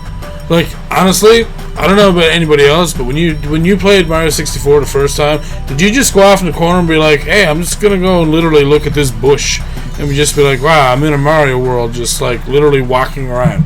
That's how I felt when I first played it. I didn't feel like, okay, well, bricks and some more bricks. There's a Goomba. Okay, I'm just gonna run, I guess, because that's what you do. You don't know what's on top of those bricks. I can't see. It's 2D. And that's like what Danny is saying. Is like I'm having more fun playing this with my friends and just having the commentary with it than I feel like I would have had playing this by myself. Because like I'm getting to the point in Mario 64 where things are starting to get difficult and it's getting frustrating, and I feel like my friends have taken some sort of sick pleasure in just feeling the pain that I go through every single time that I die on some dumb things. Yes, Scott, this is not the first time that we've taken pleasure in your frustration. I'm aware. And it will not be the last time. Oh no. Well, especially since that like Super Mario Sunshine and Mario Galaxies are going to be completely blind playthroughs for me. I have not played either of those games. So I played Mario 64, so I have somewhat of an idea of what I was doing there, but I've never like gotten very far in the game. So like learning all of this new stuff is fun, but like playing through like Sunshine at like not having any clue as to what I'm doing, it's gonna be fun.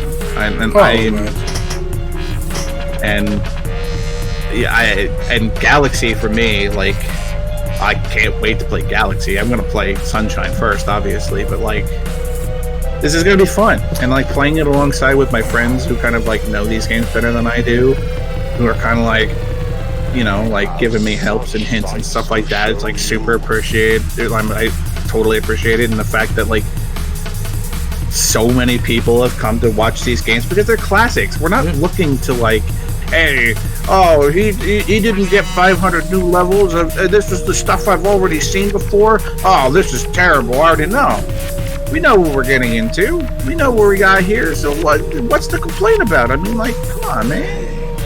And let me just tell you what, Peter Chasel's like random hints of useless information have been an absolute joy to have in my chat. So we put that way. Little tidbits of have you tried walking on water? All that sort of stuff.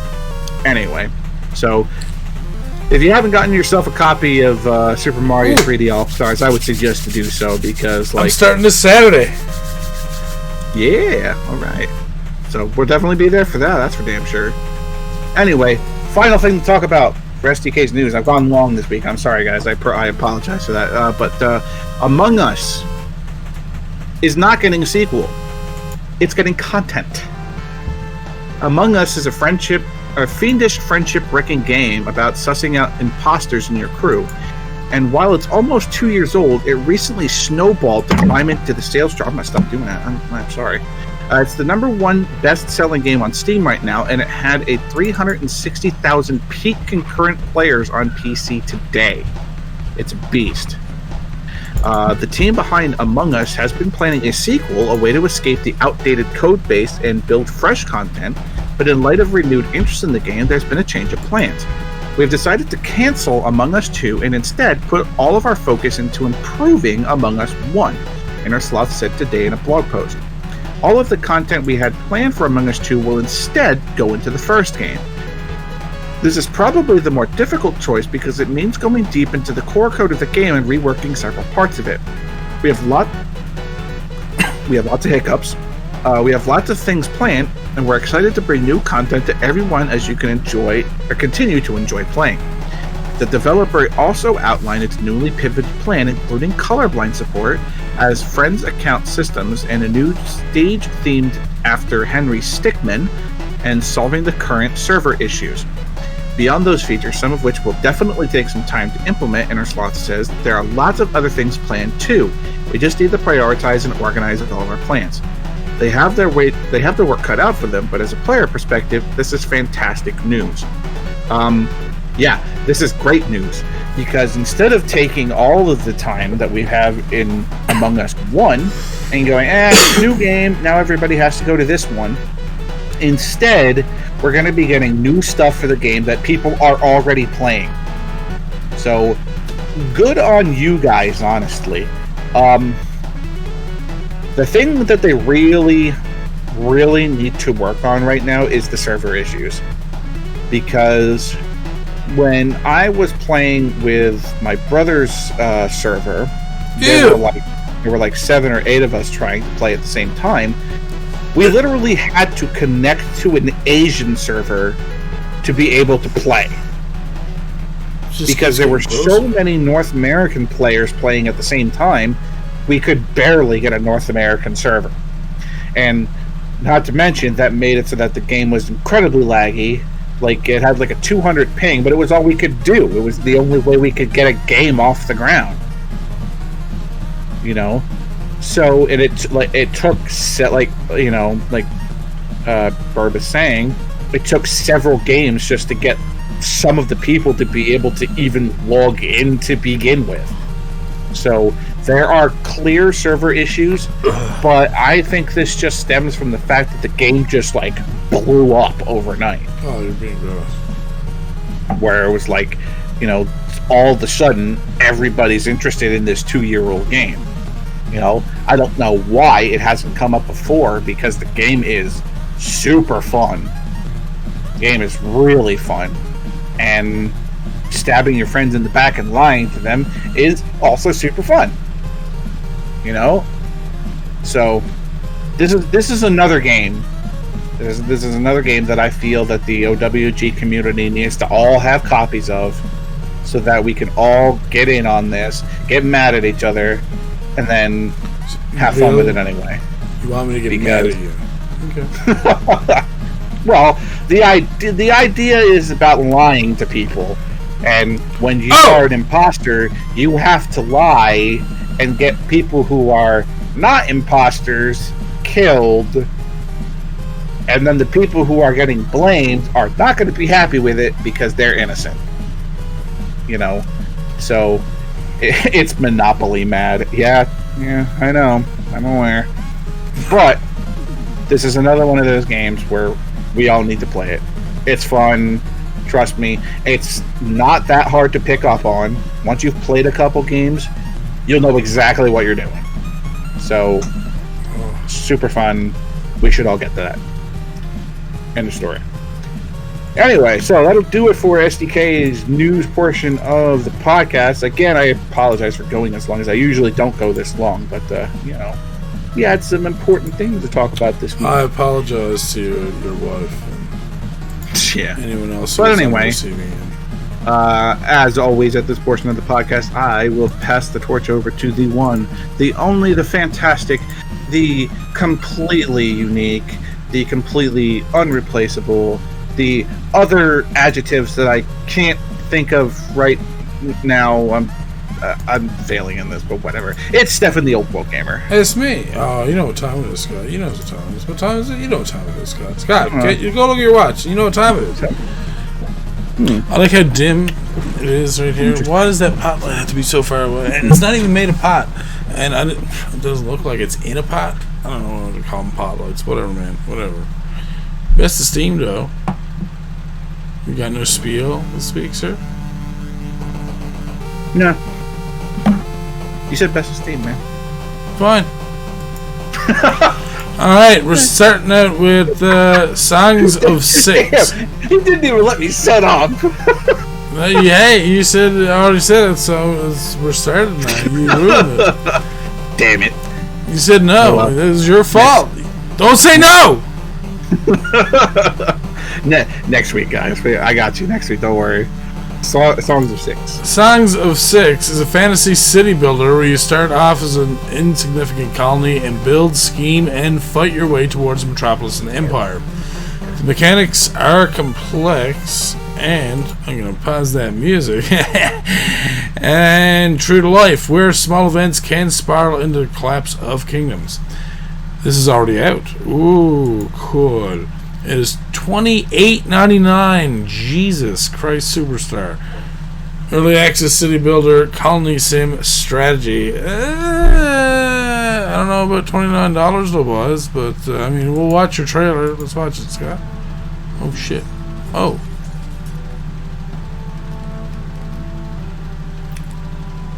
See, I'm a nerd and I like this kind of stuff. Holy fuck, it's huge. Yeah.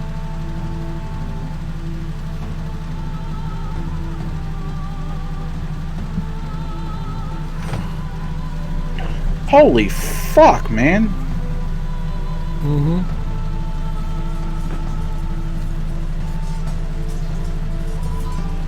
Jesus. Now that is a strategy game that I could get behind. Holy fuck, man. The size of those cities were, like, Jesus, yeah. Even the armies and stuff.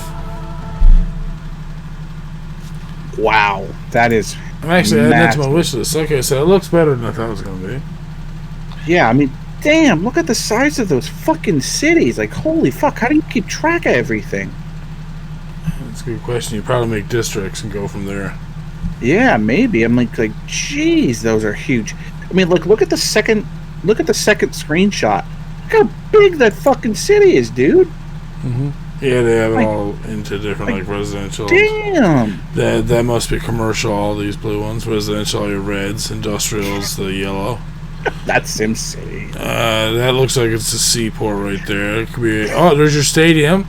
I'm wondering which ones are police stations and which ones are fire departments. Fire departments, right? Where's the airport, man? Come on.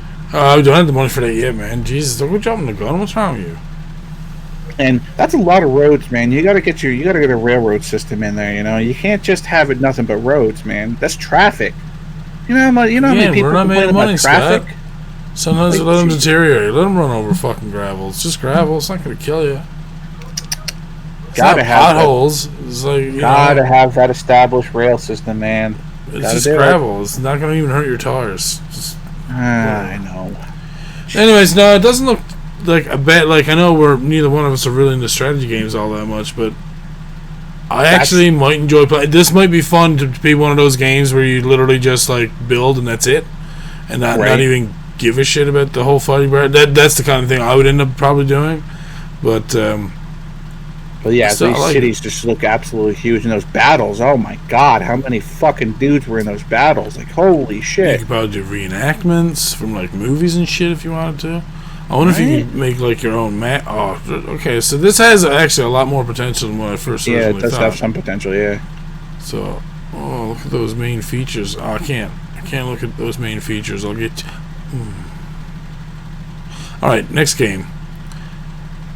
Tokoyo, the Tower of Perpetuity. That's a mouthful, that's what she said. You find yourself trapped in a mysterious tower, one that transforms its very structure every 24 hours, where you must surpass countless poor fallen souls and make your way to the heretofore unseen top. Okay. Coming 2020. Action roguelike. Did Stephanie Nunnally do this fucking write-up? Do the tags for this game or something? The tags are literally action roguelike, action, and then roguelike. Like, that's a waste of a tag to me. Anyways, definitely, this has to be one of your games. There's no She's chance. done the tags up for it. Right. But yeah, cute in 2D. Let's watch the trailer, Scott. Oh, okay.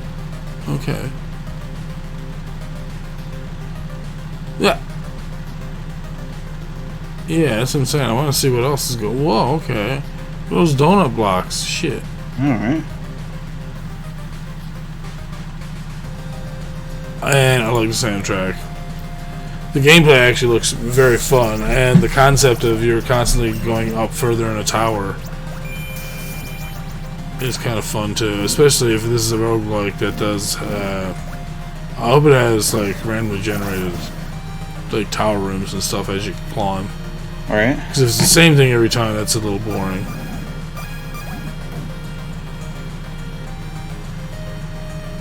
Mine's dead as fuck, holy fuck.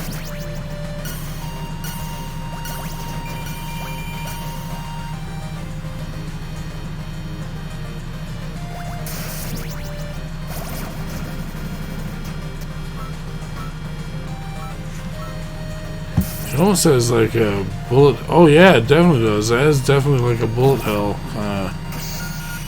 shoot 'em up kind of thing to it. It's weird. I like it. Alright. I can dig it. I love the soundtrack. Yes. Yeah, if it's not procedurally generated, I'd be very upset. Yeah. What did I say? Randomly generated? Well, yeah. It does have Japanese and English support. So yeah, no, I checked for that before I even kept this game up. So had to make sure that was actually a thing. You know that it looks fun. All right. Yeah, it looks interesting. So on my wish list is auto-generated dungeon. So the auto-generated dungeon that changes daily. Ah, okay. Jesus. All right. So I have a feeling. So when it says auto-generated, it kind of means that there's already a tile set that these things are going to, like the tile set can be like linked into one another. The other game that reminds me of is 20XDX, which was the Mega Man X clone that did the same thing, where I feel after a while you're going to start to see the same things over and over again, but put in different, in different tile sets. So you're going to start to learn how to play the game through like the same tile sets all the time. Who knows how many there are? So if there's like hundreds, you might not see the same thing for a while, but there is a chance you may see the same thing twice in a day, like one particular tile. I'm not talking about the whole dungeon. So hopefully that's not true, and there's like a lot of them, so that you have a lot of replayability for the game. But definitely going to be wishlisting this because it seems pretty cool. Indeed. And our next game is called. This is a strange one. It's called Footsies, Rollback Edition. Footsies is a simple 2D ground-based fighting game that both new and experienced players can pick up and enjoy right away. Featuring online battle mode with rollback netcode implemented using GGPO open source codes. This is coming out October 1st. It's 2D fighter, action, casual PvP, fighting 2D. It reminds me of Karate Champ. And I kind of got excited for it. Trailer. Hi-Fi presents. Yeah, this is definitely Karate Champ. 4 point. Half point. Half point.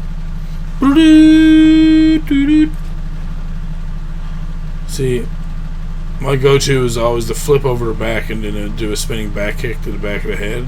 Or if they turn around to the face. Either way, full point every time. They never seem to like block you with that shit either. I loved it.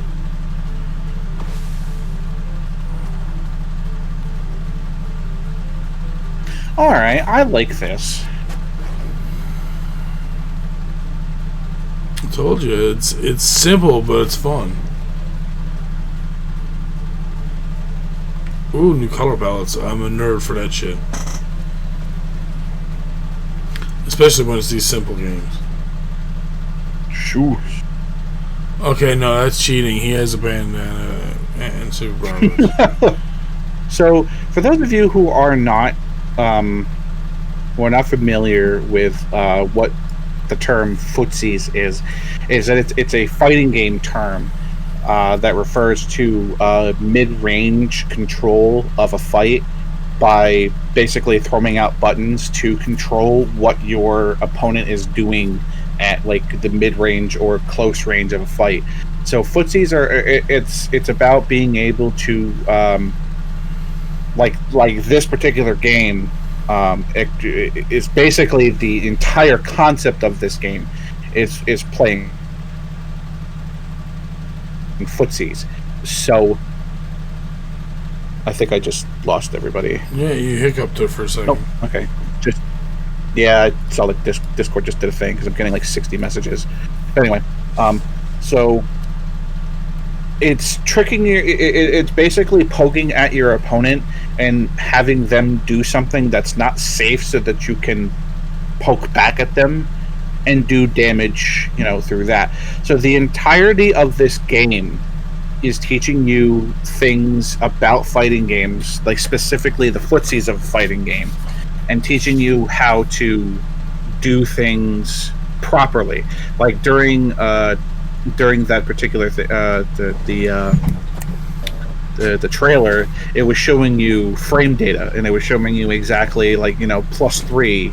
That means that your move will come out 3 frames faster than something else, or it's like on block, it's going to be plus 3 frames, which means that, you know, against certain moves, it's going to be safer against other things. So, like, if you play against characters that don't have, you know, specific frame data against, you know, another character, that you can do moves safely without getting punished back.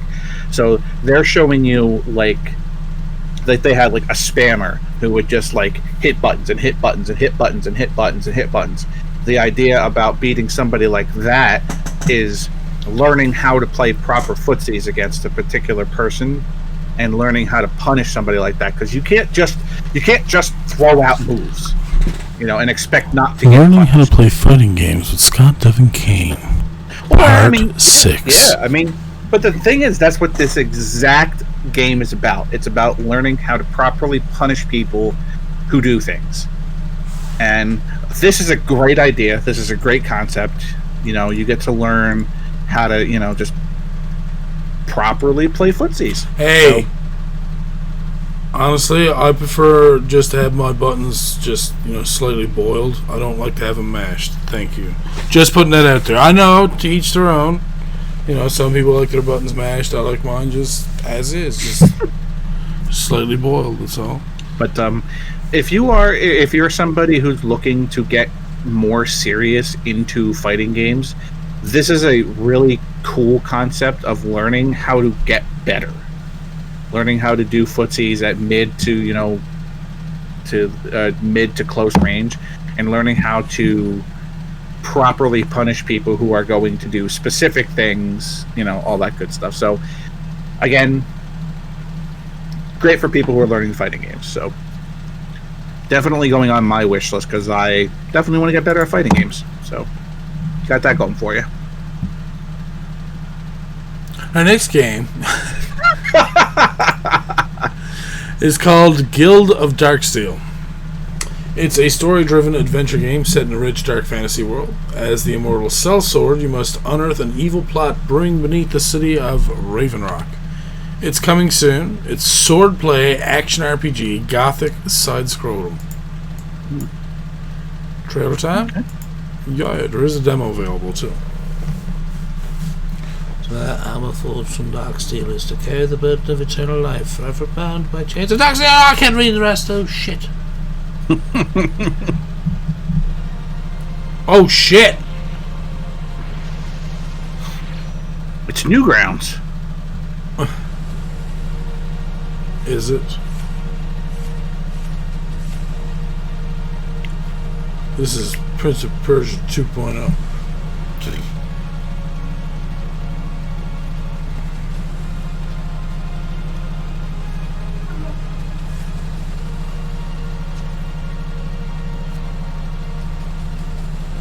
Whoa, whoa, whoa, tentacles.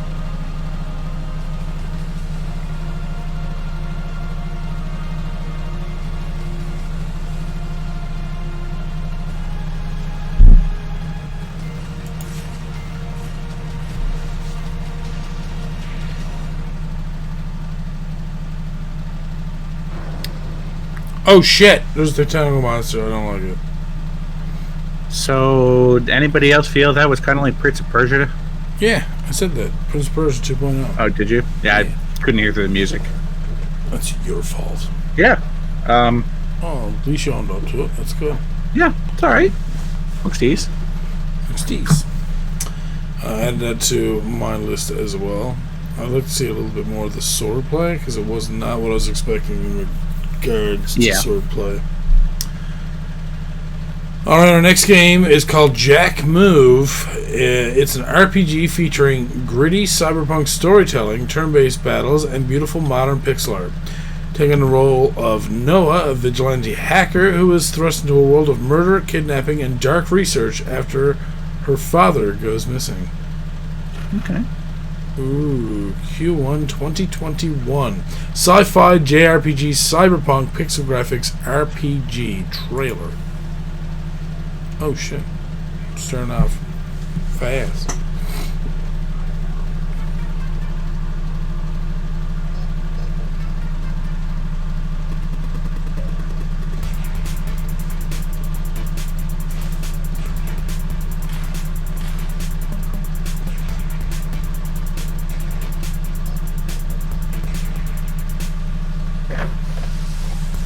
I like the battle screens. They're actually kind of nice. Right?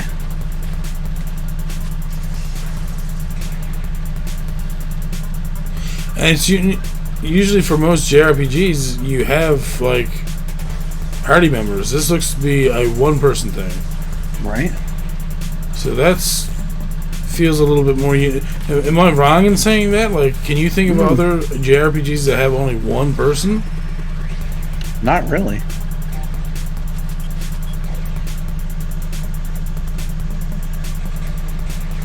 Yeah, I'm just gonna add this to my wish list now. What? Oh shit! Female protagonist. Look, she's all cute and fun. So like, I'm wearing my capris. I'm ready to fucking go. Yeah, wish list. Yeah. No, for a JRPG, that is not what I was expecting either. Nope. Very nice. I like that a lot. And I like that, as you can see from the screenshot, they have a turn listing up there as well. Oh. I love like that. Final Fantasy X-esque. Mm-hmm. Oh, I like that. So far, we've hit the nail on the head pretty well. Yeah. So we're going to keep it going, hopefully, with our next one, Alchemic Cutie. This is one of these sim games that it's just like me and Steve are going to want to spend the rest of our lives playing again. Alright, Alchemic Cutie is a wholesome, relaxing RPG set on colorful Wimba Island. While taming wild jellies, you'll meet villagers, enter jelly competitions, and uncover the secrets of the island. Life sim, collectathon, exploration, and management. Let's watch the trailer. Viridian Software.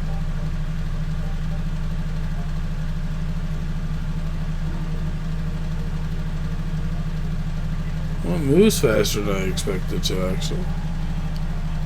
But not at a too fast a rate, which is what you'd expect from, like, games that are rushed. Yeah, like, it looks like they put a bit of time into this. Right. Just hurry up and do it. I know what they're gonna do. Just wait for it. Just wait. I'm waiting for the fucking fishing. Just do it. Hurry up and do it. I know you're gonna do it. Catch wild jellies. Yeah. What else? Although I do like that aspect. I think that's really cute. Raise my jellies. Ew. Raise them towards the sky. No, they're burning. Oh, no, go back in the shade, little buddy. Jelly competition. Oh shit! Oh, did you swim in the water? Okay, this is cool.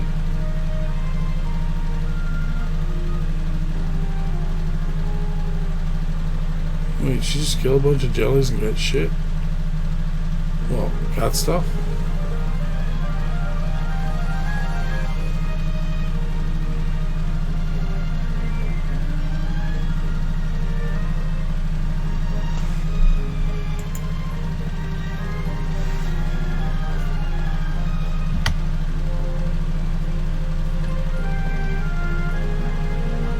Jesus, Peter.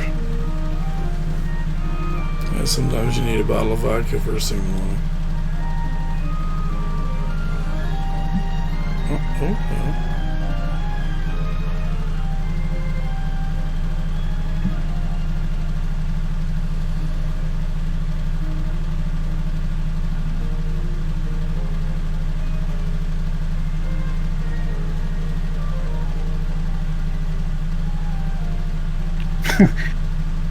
Chat's already got me. Oh, Slime Rancher? Yeah. I don't know. Either way, I think I like it. It's pretty neat. It's I mean, yeah, Slime Rancher. I mean, needs more fishing. That's right, Digi knows.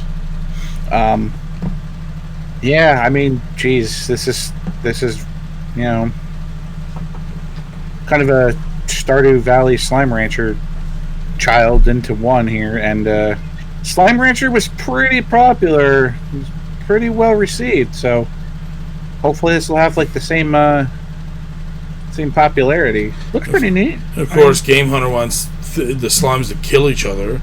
You're violent. Why you gotta be like that, sir? Listen, you need that. You get a Pokemon. Is this a Pokemon to you? This is not no Pokemon. This is Alchemic These Cutie. are jellies. Put them on with peanut butter. Alright? Now I'm hungry, you son of a bitch. I wish this is all these so far. I'm hoping that we keep it going, dude. The next one's called 9 Witches, Family Disruption.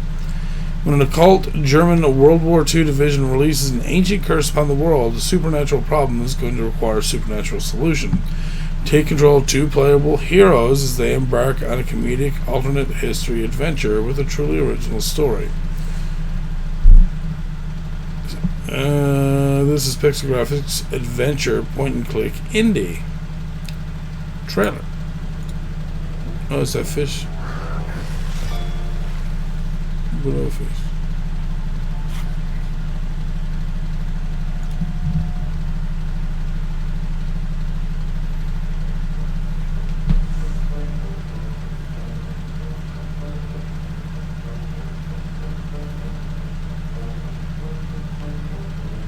As a free prologue, you're correct.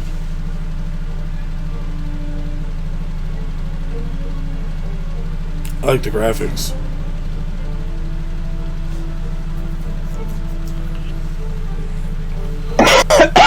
Excuse me.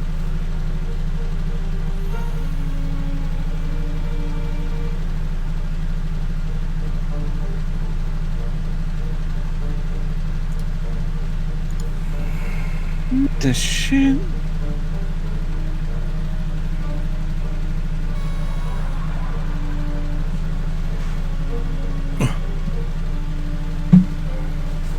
What the?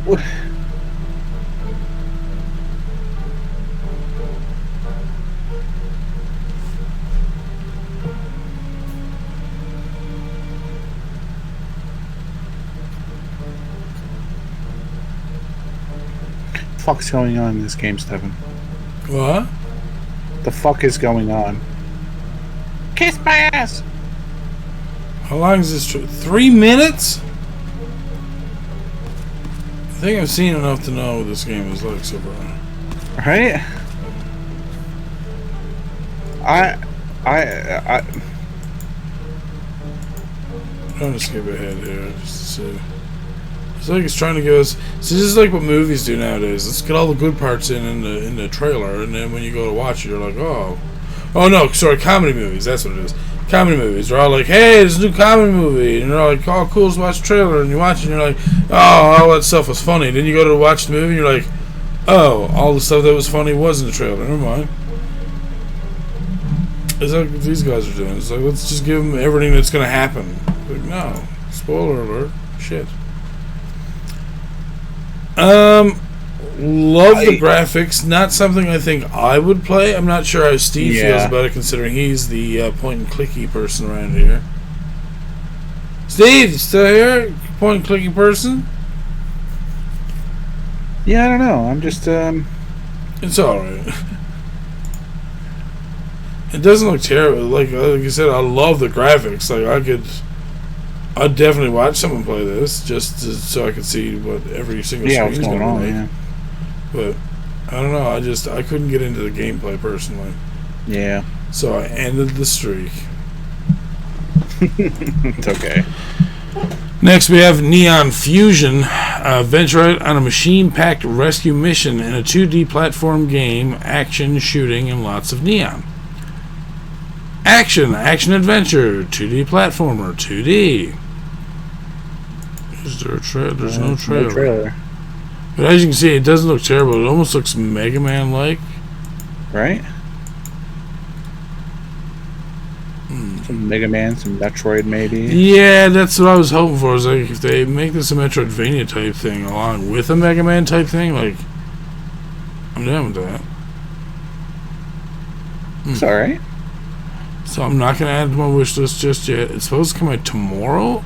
Wait, and you don't have a trailer.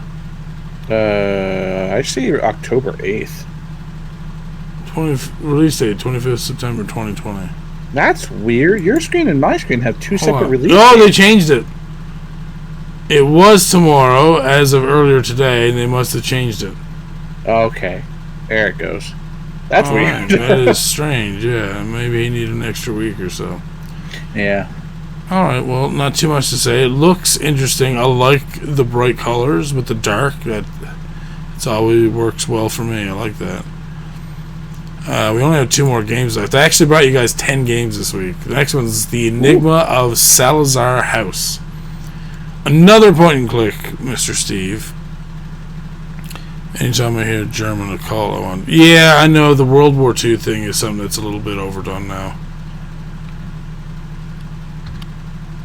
Did you? Oh, steal my ideas. So yeah, the Enigma of Salazar House. Will you solve the mystery of the Salazar Manor, or will you become another permanent inhabitant? A haunted point-and-click adventure game. I thought that was interesting that it's a haunted, a horror point-and-click. So, trailer. Yes, there's 2. Let's watch the first one.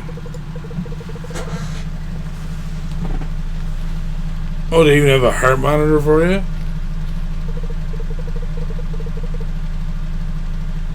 Okay. Which idea did they steal on you, did you? Oh, okay, this looks nice. I love this already.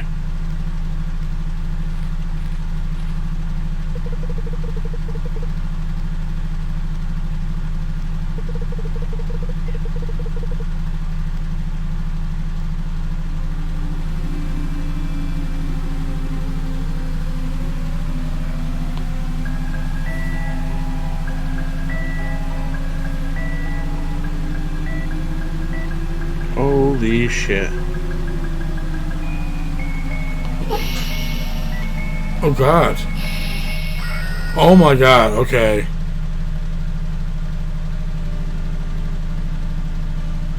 Steve, I found a great game to play on Halloween for you, dude.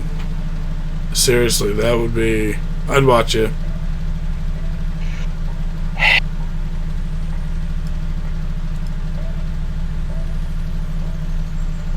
Like, Jesus Christ. If it's a band.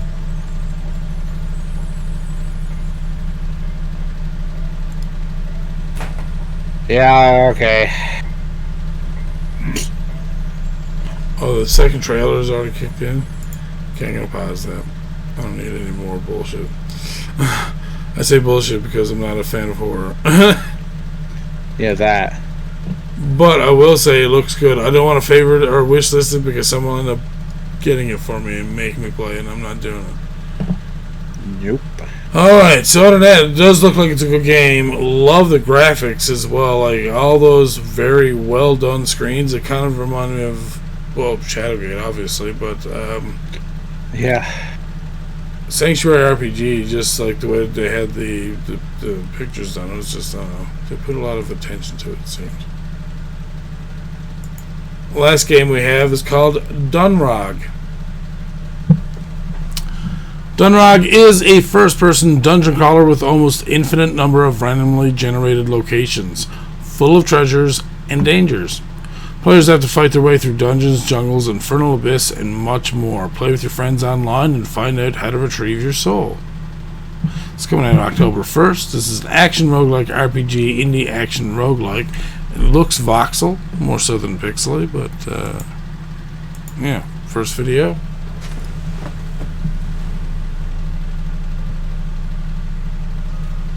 Show us your songs. Wake up, Baldur.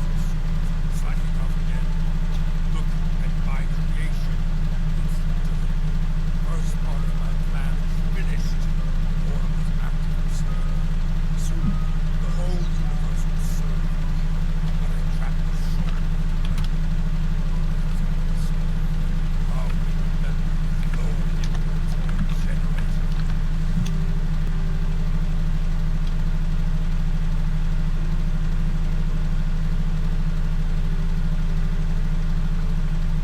Oh, I like this so far.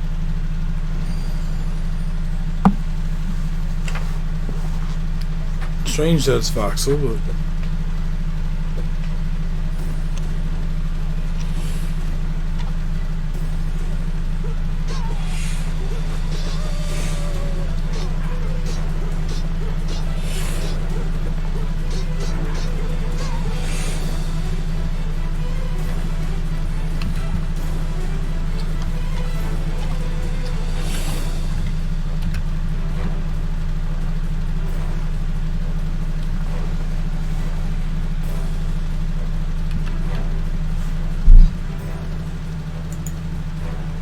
going on my wish list.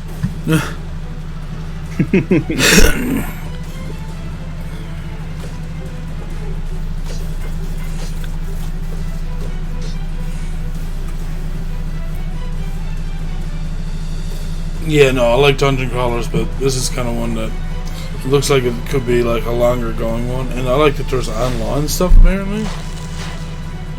No, it's a single player.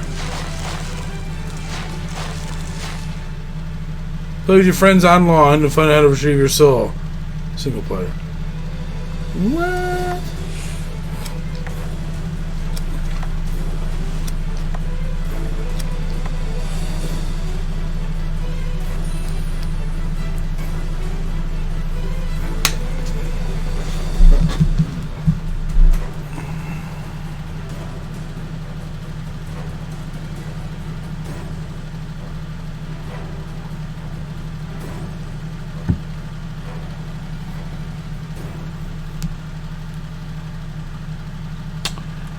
Yeah, I would play that. So how does it claim in the description, play with your friends online and find out how to retrieve your soul, and then say later on down in the thing, it is a single player game? I have no idea. Unless it's a play on words. But that's pretty blatant. Looks like there's multiplayer. I mean, they even showed multiplayer stuff, so... Well, if there is, good. It makes things way much easier. Way easier. Right? Alright, that's the end of Best of Steam. We're going to go into our news from IndieRetroNews.com. Starting out with Popeye. Classic arcade game is coming to the Atari 7800 as an arcade conversion. Ugh. So if you've ever played this on the NES or an arcade yourself, yep, it is exactly the way with it. Oh, it looks really good. Catch them hearts, boy. Catch the hearts.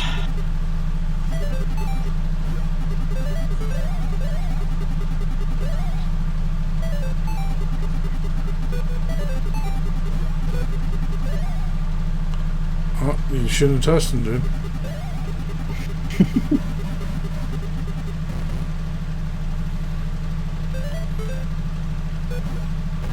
Wait, why is that bitch throwing bottles?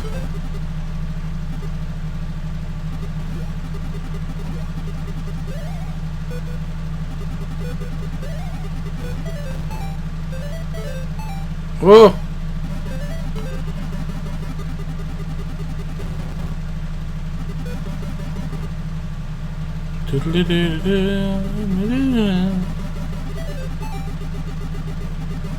Kick his ass. Kick his ass. Get him. Boom. Yeah.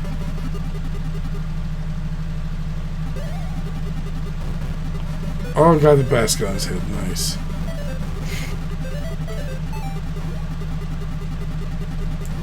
Alright, so that's your basic Popeye. Not much to really say about that. If you haven't played it, honestly, it's easier to just go watch a video of it for like 2 minutes than to explain what it is for people who are listening, because I know there's people that listen. But our next game is another clone, actually, a lovely Tetris clone on the Amstrad CPC. Ooh, we all know what Tetris is, so we're going to go and just jump right into this. Tetris. Or the arcade Tetris. Wait, that's Game Boy. Oh my god. Oh, do they have different... Amstrad Tetris is a clone of one of the most popular games of all time, a tile-matching, block-fitting puzzle game. This version of the original Game Boy Classic, with its block-switching and turning antics, is so much fun to play and well worth a download for the Amstrad, for any Amstrad owner. So yeah, you're right, it is the Game Boy version.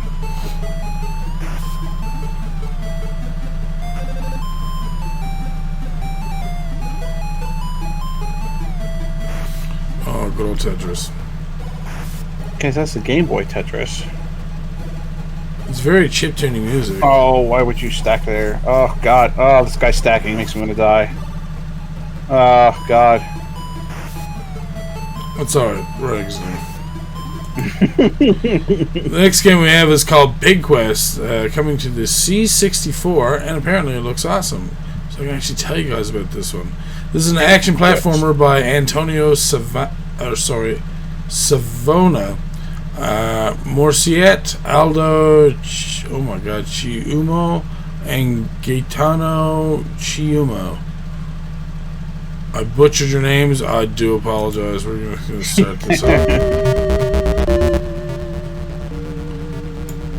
Music sounds decent. Although not much is known about the game as details are sparse, but what we can make out from the video above, the game, which looks to be an action platformer with multiple levels, will feature fabulous artwork, gorgeous C64 details, a brilliant soundtrack, plenty of levels, collectible items, and dangerous foes to battle against, such as bats. They've never had those in video games before. Nice. Seriously, if you haven't seen this upcoming game yet, you're missing out.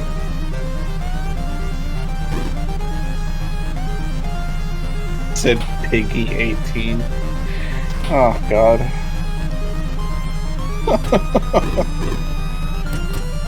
Oh man.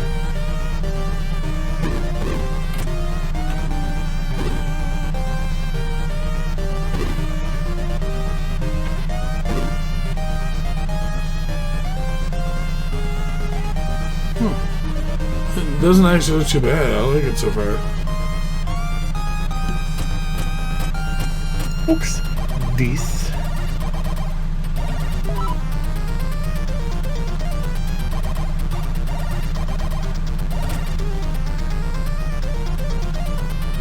feel like... Whoa. Wait, what? Got fucking Thor's hammer in his bitch. Yeah, but did you see how it arced one time over the other time? It's like he almost had control of it after he threw it. Right? Like the first time it kind of like arced up and then came back around like a boomerang. Like, look at that!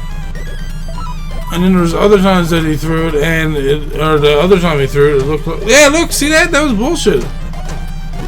Maybe it's homing? I don't know. Maybe. Something's going on with it. Can't kill water spotter like that, buddy. Okay, so this looks deadly. I love the look of this game. Love it. And it looks like the gameplay is fun.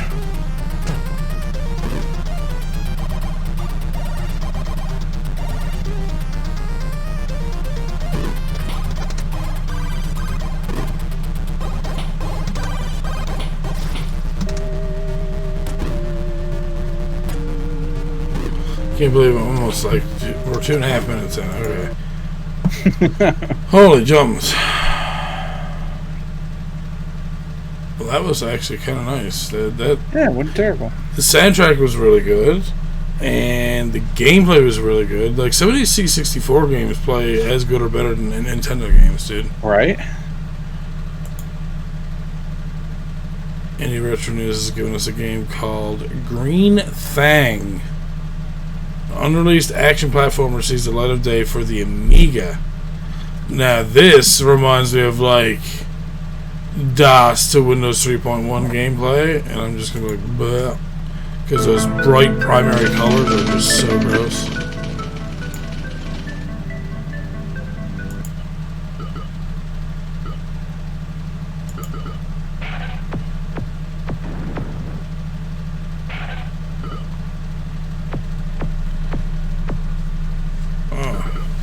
Although a far more detailed write-up can be found on the main source site below, which you really should read. In short, the game was originally designed by Michael Pollard, who done the code, Alan Burns done graphics, and demoed the creative edge around 1994 with a working title of Frogs. The game later had a name change to Green Thang. However, not long after the game was signed up, it was getting late in the day for the Amiga, and even though the game was to be ported over to the Atari Jaguar, the game remained unfinished for both systems, with 2D titles falling out of favor, competing with Sony PlayStation and Sega Saturn. Sega Saturn, yes, boy. I'd like to know what kind of awesome parents you had. It seems like so fast. Yes. Like, damn, it's really fast. I don't know, I guess if you're at that point in the game, you can just keep running. I mean, Run back and forth, no problem. Not have to worry about enemies. You already killed them. Yeah, I'm not sure how I feel about it just yet myself either, I'm going to be honest with you.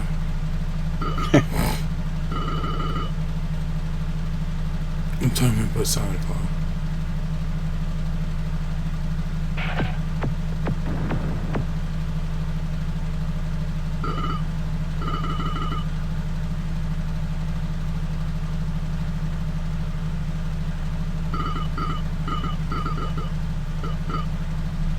Okay, I can't watch this anymore.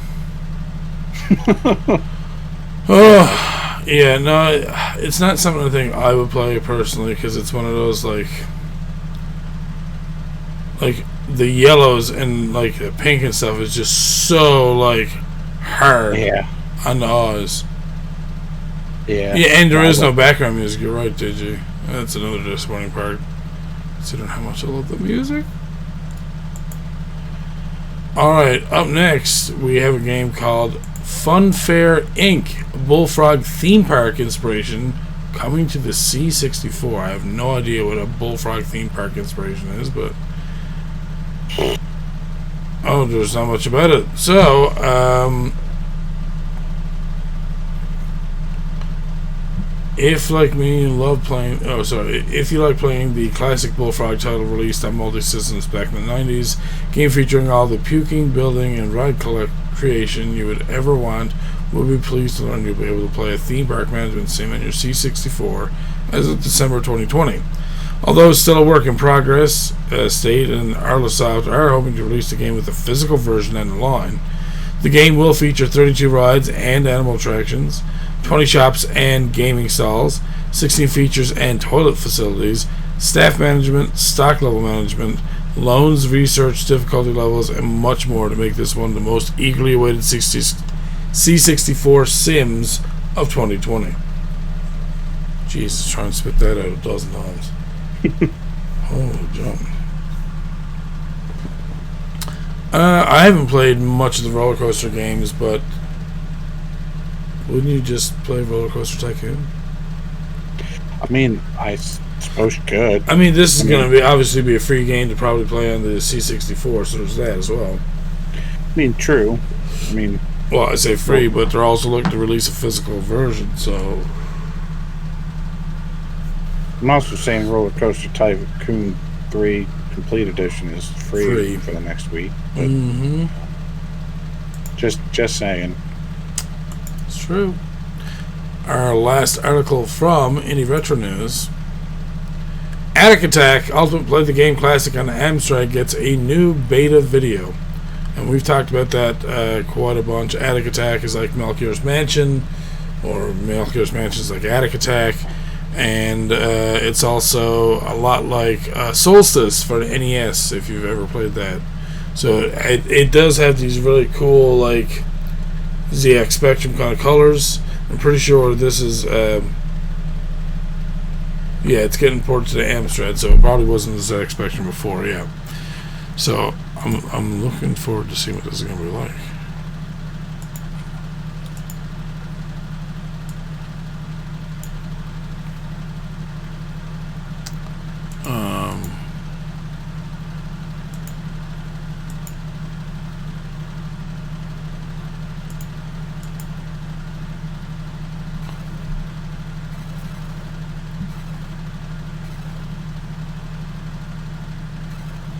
Oh no, this one's even more old school.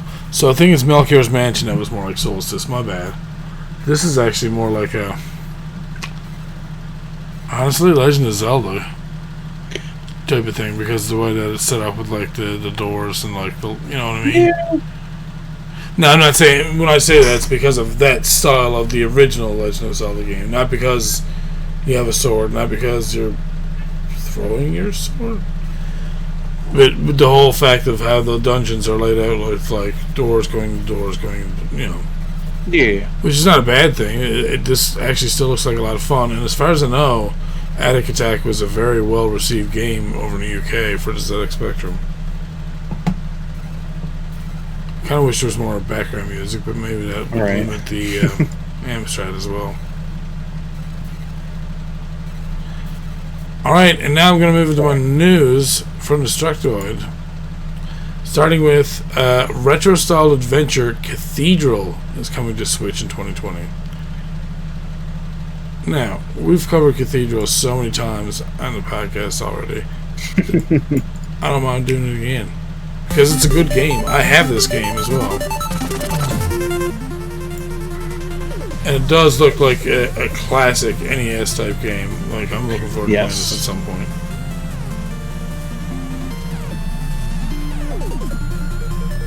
And it's a Metroidvania. Which is good in my book. Mm-hmm.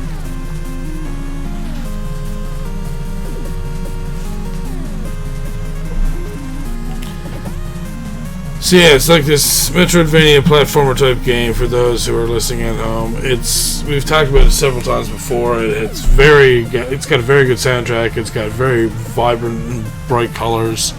Reminds me a lot of Shovel Knight. I'm sure they do like that analogy, but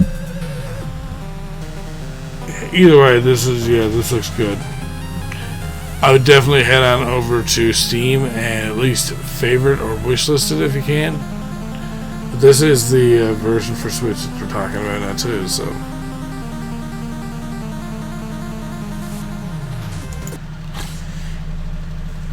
Alright. Oh, did I just mute that instead? I meant to pause it.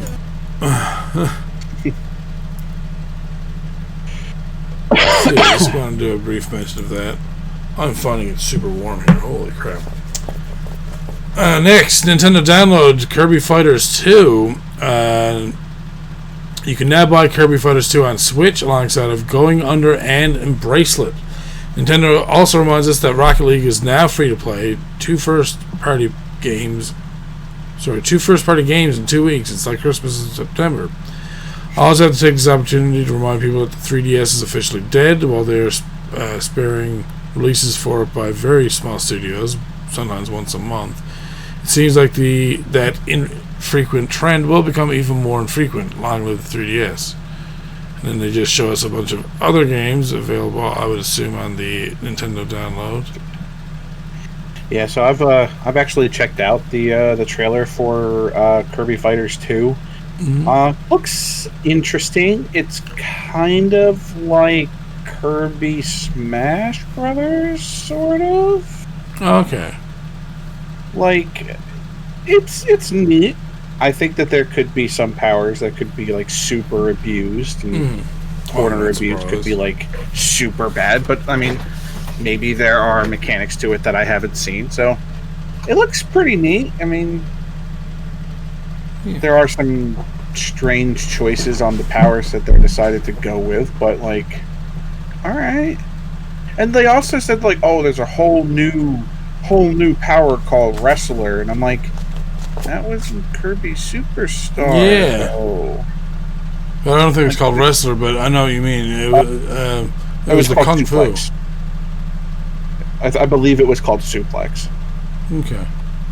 But yeah, it's not really all new, because I'm watching, I'm like, yeah, Suplex does that, and Suplex does that, and what the fuck? It's not new. But I mean, the game itself, it looks pretty neat. I mean, it's kind of Smash Brother-y-ish, so I would go check it out, you know. Oh, I'm sure. I'm sure a lot of people will. It's Kirby and it's Nintendo. It's probably not going to be bad. It's pretty cool. Mm-hmm. So, Mighty Goose, if you haven't seen that yet, looks like Metal Slug with a robotic muscular goose. Yes. Alright, we're going to just play the trailer here because this is pretty straightforward. So, for those who have not played Metal Slug, it's a run and gun type game. Like Contra, more or less. But apparently in this one you play as a goose instead of a person. Oh, okay.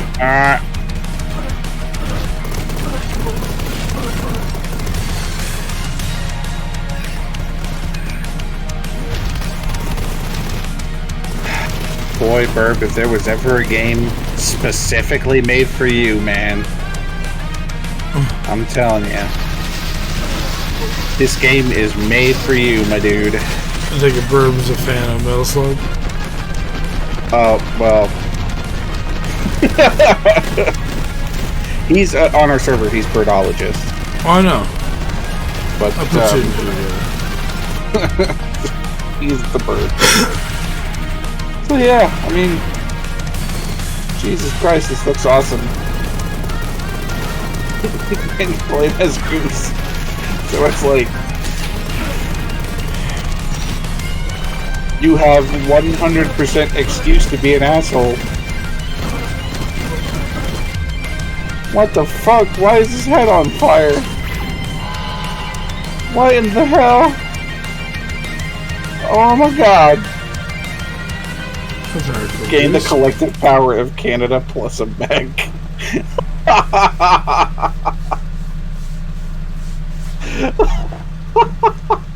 come on now. Oh god. Yeah, it looks awesome. I want it. Yeah, it looks really good. Oh, it looks so I like cool. the I fact want that to you play are this. Goose, though. I want to play this game so bad. This looks awesome. And next, this is something I want to have a look at. Was classic Metal Gear and Castlevania PC ports appear on Taiwanese rating boards? Yes.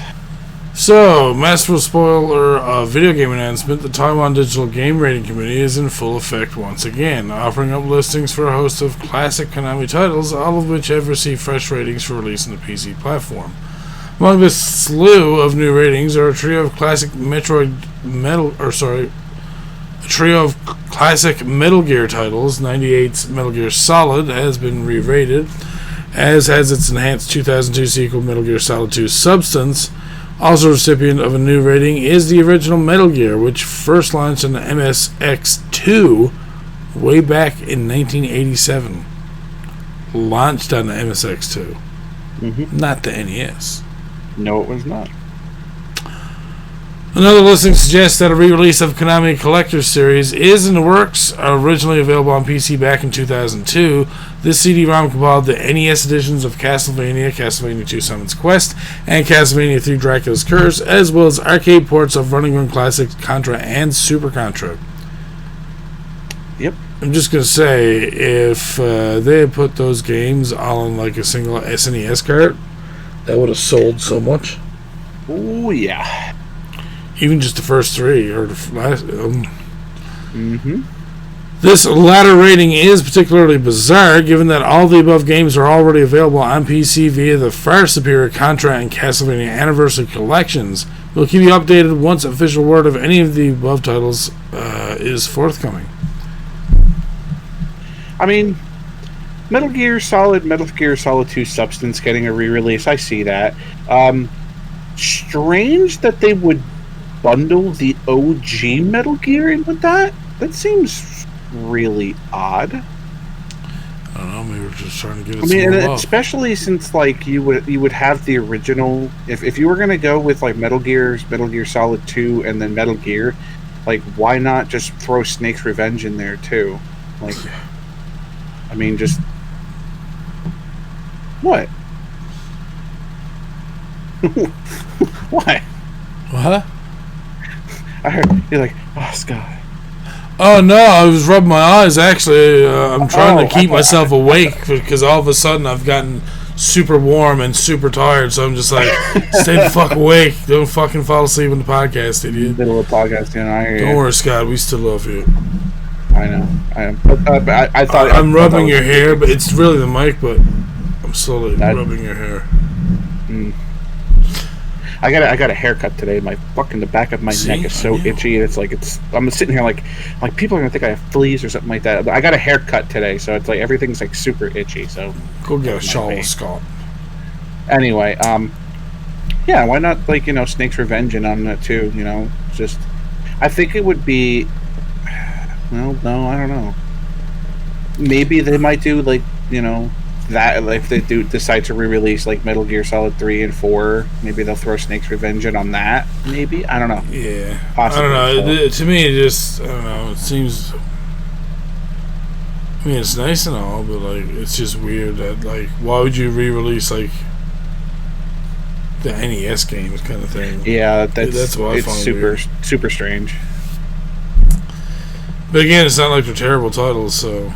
No, of course not. I mean, growing up, I thought Metal Gear was trash, the very first one for NES, because I was just like, how the fuck do you play this? Once you actually see people who know how to play it, then the game actually looks like it's pretty good. Yeah. I was the same way. I never understood how to do everything. It's like, I'm so used to games where I just go and blow up everything, and jump and run and shoot and everything, and the game was completely not that. Yeah, it needed an explanation. You needed to know, and a lot of it was cryptic too. So,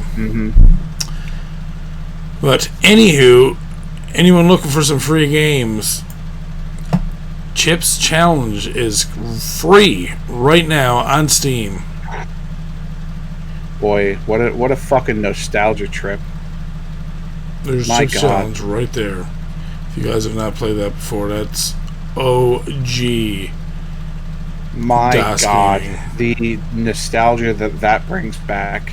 Not even DOS. I think that would still be Windows 3.1. You could get away with. It might have been, yeah. After 3 decades of its original release, Chips Challenge is free to keep and play on Steam. Depending on your age and upbringing, the mere mention of that name will bring back flooded memories, or it won't. Though I'd be super curious to see what someone who never solved these tile-based puzzles before thinks of the iconic game in 2020. It doesn't take long for it to push back. One glimpse of the erratic ants and it all comes back to me. The ever-present timer slips me up. It's an incredible year for video games. I've lost count of all the stuff I could be playing right now, but catching up with Chips Challenge over a lunch break brought out some warm, fuzzy vibes. I bet it did. It's OG. Good God, man! If there was any one game that you would say that would, well, I wouldn't say just like one game, but if there was a game that you would mention that could bring back like early PC gaming nostalgia, this is one of them. Like damn sure. The original Duke Nukem, Commander Keen. What was it called? Blakestone? Oh yeah, Blakestone. That thing was that was actually like compared to this, that actually had really good graphics and like there's so many good games back. Oh yeah. This is one of those like gaming history games where like if you talk about the history of gaming and like some of the more influential or games that like a lot of gamers have played, this is definitely one of them. First PC game you ever played on your cousin's PC? I'd say as few people can say that. Not specifically on their cousin's PC, but possibly the first PC game. One of the first games that they played, yeah. I would believe it. So yeah, that is free. So you can run on over there and grab it. Something that's definitely not going to be free is Crash Bandicoot 4. They have a trailer. We're going to watch it. If you don't know what Crash Bandicoot's like, that's on you. Yeah. 3D platforming game. That's all I'm going to say. Space Cadet Pinball. Jesus. Yeah, I see that too. That's another one of those like super important PC games. Like you ever had a PC back in like the early to mid 90s, you definitely played Space Cadet Pinball for damn sure.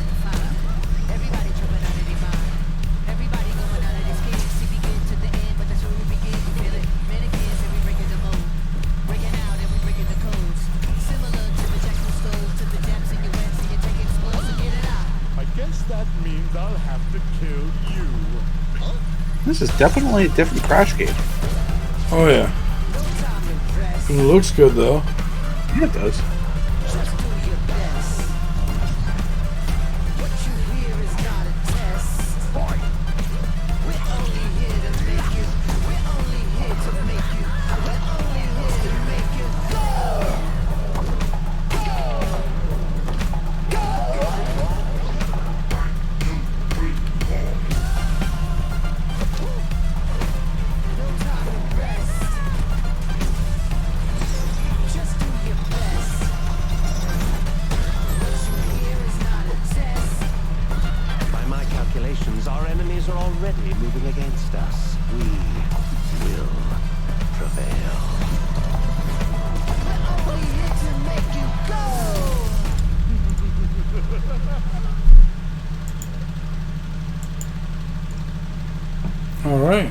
well. Definitely. I would play it. I'm definitely going to want to play that. Yeah, I mean, it definitely looks a lot different than. Oh yeah, like, the weird part where they're going between 3D and 2D, I found was a bit strange, but they've done that in Yeah. other games before, so it's not like it's unfamiliar. But yeah, no, that's something to look forward to, I guess. I haven't played too many of the original Crash games, so maybe that's something I could do at some point. Is just do them back to back to back to back. Right. Oh, don't be surprised, DJ, if they do put it on Steam. I will not be surprised at all, dude. Oh no, not at all. And my last article from Destructoid this week. Sega's 60th anniversary eShop sale includes Atlas 3DS favorites. So as part of Sega's ongoing 60th anniversary celebration, the company is hosting a sale right now on the Nintendo Switch eShop and the 3DS eShop, sticking around until October 5th at 8:59 a.m. Pacific. You'll immediately see a trend when you glance down at the two lists. These deals are mostly centered around classic re-releases under the Sega Ages banner, a handful of Sonic titles, the Atlas 3DS catalog, including Shin Megami Tensei, Etrian Odyssey, and Persona Q, and a few assorted oddities. So let's have a look here. Oh, Catherine, Citizens of Space, Hatsune Miku, Mario and Sonic the Olympic Games 2020, Puyo Puyo Champions, Puyo Puyo Tetris, Rock of Ages 2, Bigger and Bolder, Sega Ages Alex the Kid in Miracle World, Fantasy Zone, G-Lock Air Battle, Gain Ground, Ishidan R, Lightning Force, Quest for the Dark Star, Outrun, Fantasy Star, Puyo Puyo, Puyo Puyo 2, Shinobi, Sonic, Sonic 2, Space Harrier, Jesus, Thunder Force AC, Virtual Racing, Wonder Boy Monsterland, Sega Genesis Classics, Shunning, Resonance Refrain, Soul Seraph, Sonic Forces, Sonic Mania, Super Monkey Ball, Banana Blitz HD, Team Sonic Racing, and 2 Point Hospital and Valkyria Chronicles. And then, wow, the 3DS has way too many. Oh yeah.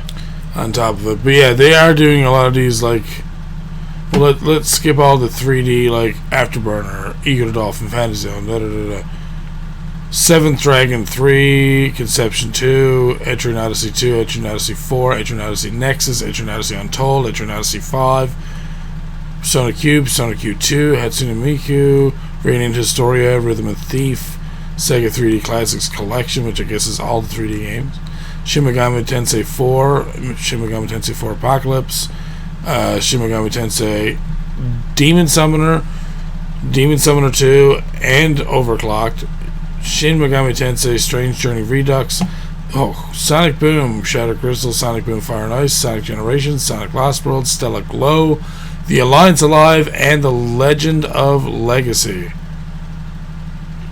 Weesh. So damn. Yeah, and as they say there, if you're into like 3DS RPGs, you got tons. Oh yeah. And that is the end of our news this week. There are no Kickstarters, but we do have a Twitter feed for this week, so Alrighty. we're going to go into that next. Starting with Toast at Pixel_Toast. He has a new OC, Lana. I like her little visor, I'm not going to lie. Ooh, nice. I like it. Like it too. And we'll just go over to Toast's page. I think I'm following Toast already. Pixel artist. Ooh, cool, nice QB sprite. Yeah, we featured them once before. They do some decent art. Some real decent art. Street Fighter compilation there. Mm-hmm. It's Rogue One. I like the jewelry. They look really nice. What? Oh, the jewelry. The one in the lower right-hand corner. Oh, okay. It's pretty cool. I like those. Alright. Yeah, art's pretty nice, man. Yeah, I mean, there's not much I can say or do other than the show. And I know this part of the podcast is probably terrible for those who are just listening. But, I mean, at least you know who these people are, what kind of stuff they're drawing. A lot of times it's going to be anime, pixel art, that kind of stuff. But, I mean, I can go either way sometimes, because sometimes people just put up really, really nice art of, like, you know, digital art they're done with, you know, Photoshop or whatever the case may be. So I'm not discluding them if I actually like that stuff. I'm more than happy to. So if we have any artists in our community, which I know we do, and stop hiding, we could always feature your shit on here once in a while too. So there you go. Yeah, good stuff. Good stuff. Now we're gonna have to do this again, aren't we?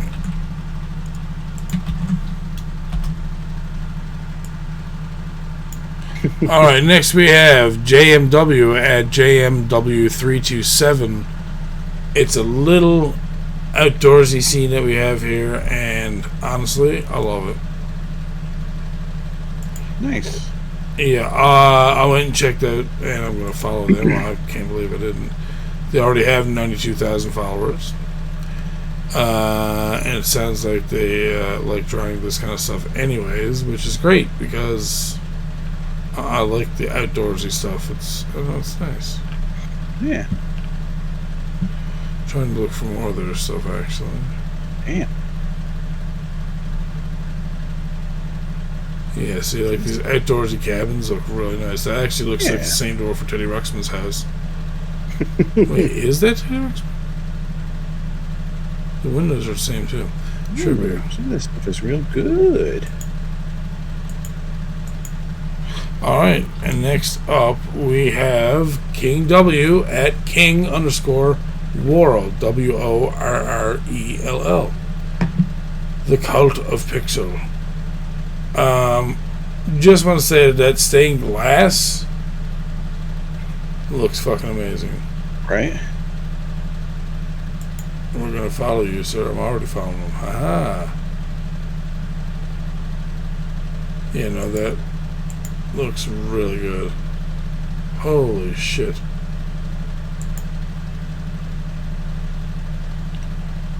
Nice. Well, that's some decent stuff, man. Right.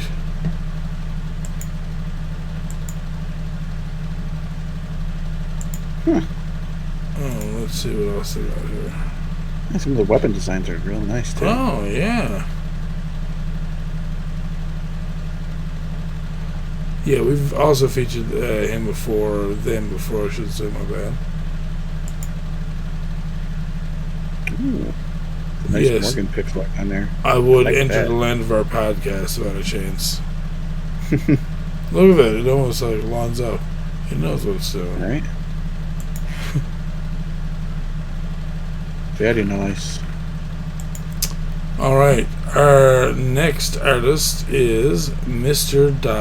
BK. I don't know why I said dot. Mr. BK at Mr. BK the Banana. I have a feeling Scott's going to enjoy this one as well. Wait, This on. person What? makes amazing fucking art. What? What's it at? Mr. BK the Banana. MR. Oh, there we go. There you go. Ooh. Yeah, I fucking love this art. Oh, damn. Whoa. Oh, damn.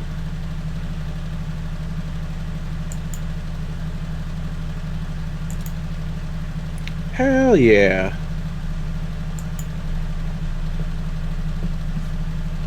And yeah, I'm following them now as well because, well, good art. Really good art. Like, really, really good art. Oh, I didn't mean to do that. I meant to do heart. Yeah, sadly, not many posts, though. Yeah, they may have just never went on Twitter. Some artists find that the Twitter community can be toxic.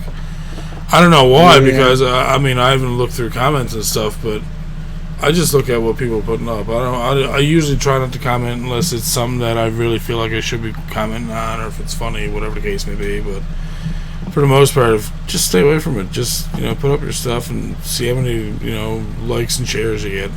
Don't care about the comments as much, because a lot of times you're going to always have that one person who's going to come in there and try to shit in your pants for you, so. Mm-hmm. And no one wants to have somebody else shit in their pants.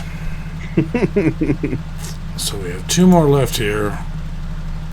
And I'm going to copy this one and put it in here.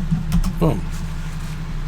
Zach Amana at Zach ZAK _ AMANA. This Equinox GIF thing that he's showing here is fucking amazing, by the way. Alright, what a savage. I just cut the man in half. Holy shit. What kind of a dude are you when you can do that shit? Wait, Moonfall? How's that sound? Holy fuck. Game dev and pixel artist. Moonfall. Why does that sound familiar? Mankind's only hopes to reach the valley where the broken fragments of the moon once fell. Your squad of travelers through dangerous wastelands is turn-based tactical road. Oh, that's probably why tactical. Okay. I was like, how's he making art like this? Ooh. That Gundam fight is deadly. Whoa! Right? God damn. No, stop trying to comment, idiot. Just fucking like it. Dude has 6,000 followers, yet on that one pinned Gundam tweet, there's almost 30,000 likes. Right? Yeah, he does amazing, pixel art and GIFs and stuff, dude. I'm fucking loving this shit. I don't know why I'm so angry about it. And the last person that we have here today, Scott, is Silkenide at SILKANIDE. We will follow them. Got it. They done a collab with Illu Finch, line and color to Cutie on Hope of Justice. That looks amazing. Ooh, yeah, it does. God damn. Oh! Look at that. Oh my god, that's like an octopus or squid girl kind of thing. I love it. Yeah, maybe it's squid. Maybe she's like a Kraken girl? Makes it sound good. Her ears? Oh, you mean the fish ears? I like that. That's awesome. Yeah, no, and then they got some other ones here of just, that literally looks like they might have done it with pencil crowns. And it looks really good. Jesus. Okay, I thought that was their friggin' desk and they were showing something. Never mind. Yeah, see, this person's a really good artist. I like that. Because they're not stuck to the one thing only. Like they do pixel art, they do, digital art or illustrations, as some people call it. Yeah, but that is it for this week, Scott. Yes.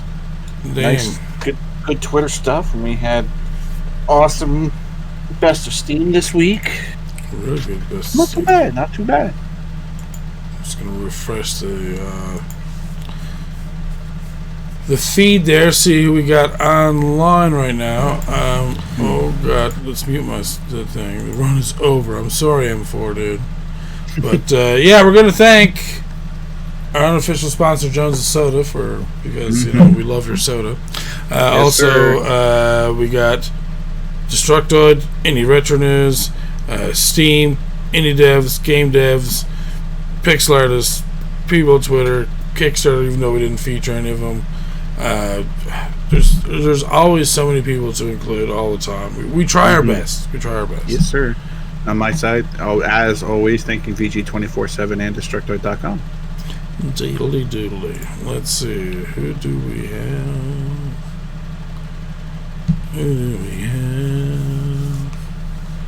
What is he playing right now? He is playing, it looks like... Oh, we are rating up Checks 42. I'm literally on his page. What is he playing? It looks like Smash TV. Oh, okay. He has been doing that for a while. And, yeah, he's probably going for world record on that now. Probably. I was literally on his page going to suggest it. Nice. So, yeah, head on over to Checks 42. Thank you all for joining us for tonight. Have yourselves a good evening. Have yourselves a great weekend. And have yourselves a good next week. And thank you for joining us. As you always do. Good night.